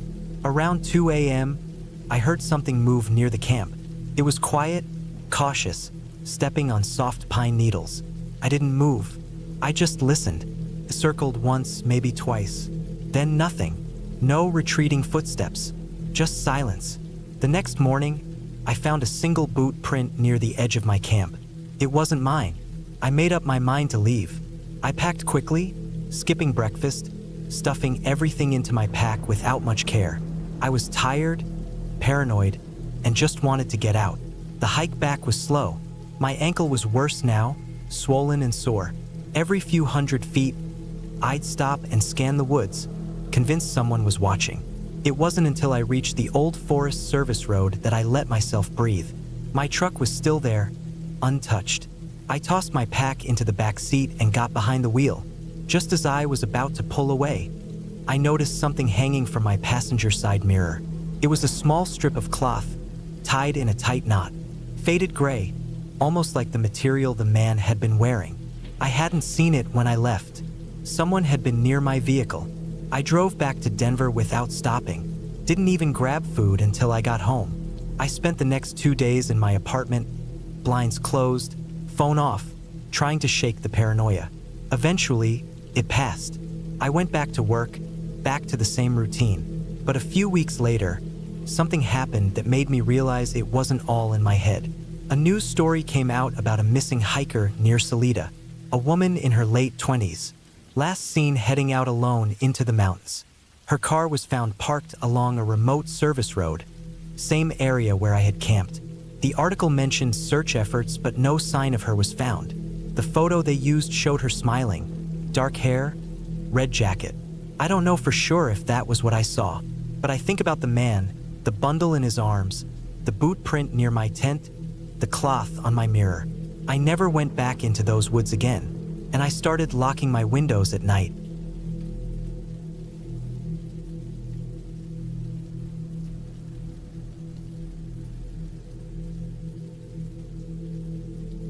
I was 31 the summer I decided to take a solo camping trip through eastern Oregon. Not the lush, green side you usually see in pictures. This was the high desert, dry pine forests, big stretches of brown grass and sagebrush, and endless gravel roads that go nowhere. It was July of 2019, and I had just come off a long job in Portland working construction. I needed a break. I figured a few days in the mountains, away from everyone, would clear my head. No phones, no people, just me, a cooler full of beer and food, and my old Ford Ranger packed with gear. I drove out from Pendleton around mid-morning, took the 395 south until I hit this little forest road that led into the Umatilla National Forest. It was a weekday, Tuesday I think, so I didn't expect to see anyone out there. Once I left the highway, I didn't. The gravel road twisted up into the woods, kicking dust behind me as I climbed higher into the dry pine-covered ridges. About 2 hours in, I found this open spot beside a shallow creek. Nobody around for miles. The trees thinned out just enough for some sun to break through, and there was even a flat area to pitch the tent. Perfect. I set up camp quick: tent, camp chair, small fire ring with some rocks, and cracked a beer as the sun slid behind the tree line. The first night was calm.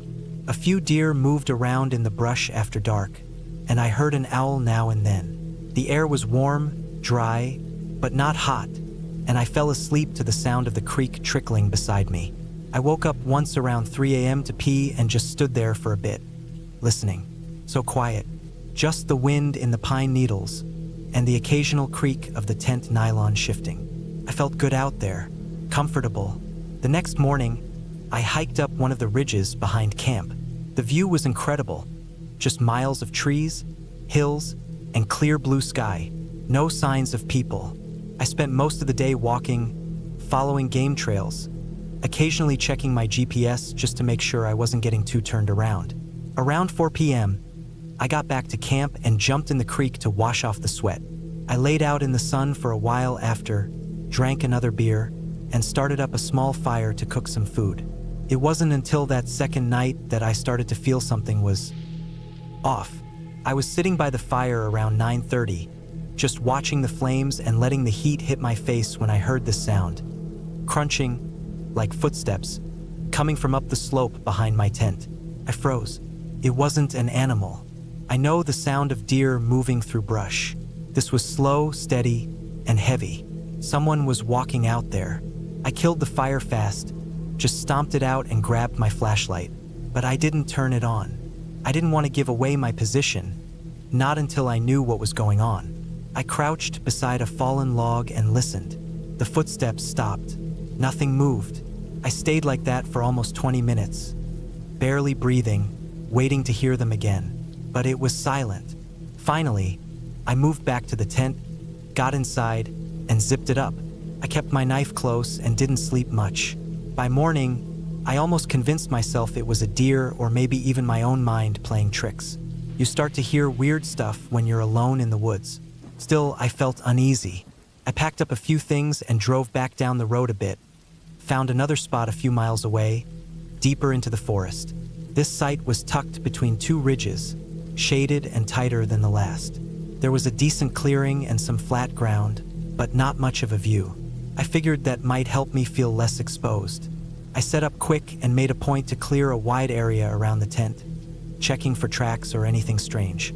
There was nothing, no tire marks, no boot prints, just my own. The day passed slow. I tried to read, but couldn't focus. I kept glancing at the tree line, thinking about those footsteps. I stayed close to camp. When it got dark, I skipped the fire and just sat inside the tent with my headlamp, ate a cold dinner. It felt safer in the dark not to advertise where I was. I dozed off sometime after midnight. Then, around 2 a.m., I heard it again. Footsteps. But this time, they weren't up the hill. They were right outside my tent. I didn't move. I didn't even breathe for a few seconds. Whoever it was, whatever it was no more than 5 feet away. I could hear the gravel and pine needles crunching under boots. They moved slowly, circling the tent once. I was too scared to unzip the door or grab my flashlight. They stopped directly behind me at the back of the tent. No sound. I laid there frozen, waiting for them to unzip it or stab through the fabric or something. But after a minute or two, the steps moved off again, slowly fading into the trees. I waited until dawn to get out.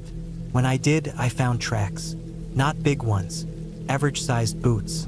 They came from the direction of the ridge and looped around the tent exactly once before heading off into the brush. I followed them a short ways. They didn't go far. After about 50 feet, they just stopped, like the person had turned and walked backwards in their own prints. I stood there for a long time, heart racing. My hands were shaking. I went back to camp, stuffed everything into the truck, and drove out fast. Didn't even bother with the gravel road this time. I just followed the creek bed until I hit the main forest road again. I made it to a small ranger station about 30 miles out and told the guy at the desk what happened. He looked tired and didn't seem too interested. "Probably another camper," he said. "Sometimes people get curious. Nothing to worry about." I didn't argue. I just nodded and left. But I couldn't stop thinking about those footprints, how they stopped so suddenly, how they circled the tent so slowly. That wasn't curiosity. That was someone watching. Someone who wanted me to know they were there. I got a cheap motel that night and planned to head home the next morning. I figured the trip was over. Lesson learned. But around 10 p.m., as I was lying on the motel bed staring at the ceiling, I realized something was wrong. I had packed everything in a rush that morning, my gear, food, everything. But I hadn't packed the cooler. I had left it outside the tent, with my name and address written on the underside. My heart dropped. I jumped out of bed, tore through the truck, hoping maybe I had thrown it in and just forgotten. But it wasn't there. That cooler was still out there in the woods, and someone had my name. I drove back out at first light. I don't know what I was thinking. Maybe I thought I'd get there early and grab it before anything happened. But when I pulled into the old site, everything was gone. Not just the cooler. The fire ring stones were scattered. My footprint marks were all smudged, like someone had kicked dirt over them. And sitting on a log where my tent had been was a folded paper napkin. I picked it up. On it, in blue ink, someone had written, "Don't come back." That was it. I stared at that napkin for a long time. The handwriting was clean, slanted, not messy or rushed. Whoever wrote it had taken their time. I burned it on the spot, threw dirt over the whole campsite, and got back in the truck. I drove 14 hours straight to get home. For weeks after, I couldn't sleep. I kept checking the windows, making sure the doors were locked. I bought a camera system, motion lights, a new deadbolt. Nothing ever happened. Nobody ever showed up. But I still don't know who was out there, or why they picked me. Sometimes I wonder if they were watching from the beginning. Maybe even saw me pull off the highway. Maybe I just camped too close to something I wasn't supposed to find. A hidden grow-op, an old cabin, something buried. Or maybe they were just someone who lived out there off the grid and didn't want company. But the way they moved, the way they circled the tent, that was planned. It's been 6 years. I've gone camping since, but only with other people. Never alone. Never in Oregon. And I never leave anything behind. Not even a cooler.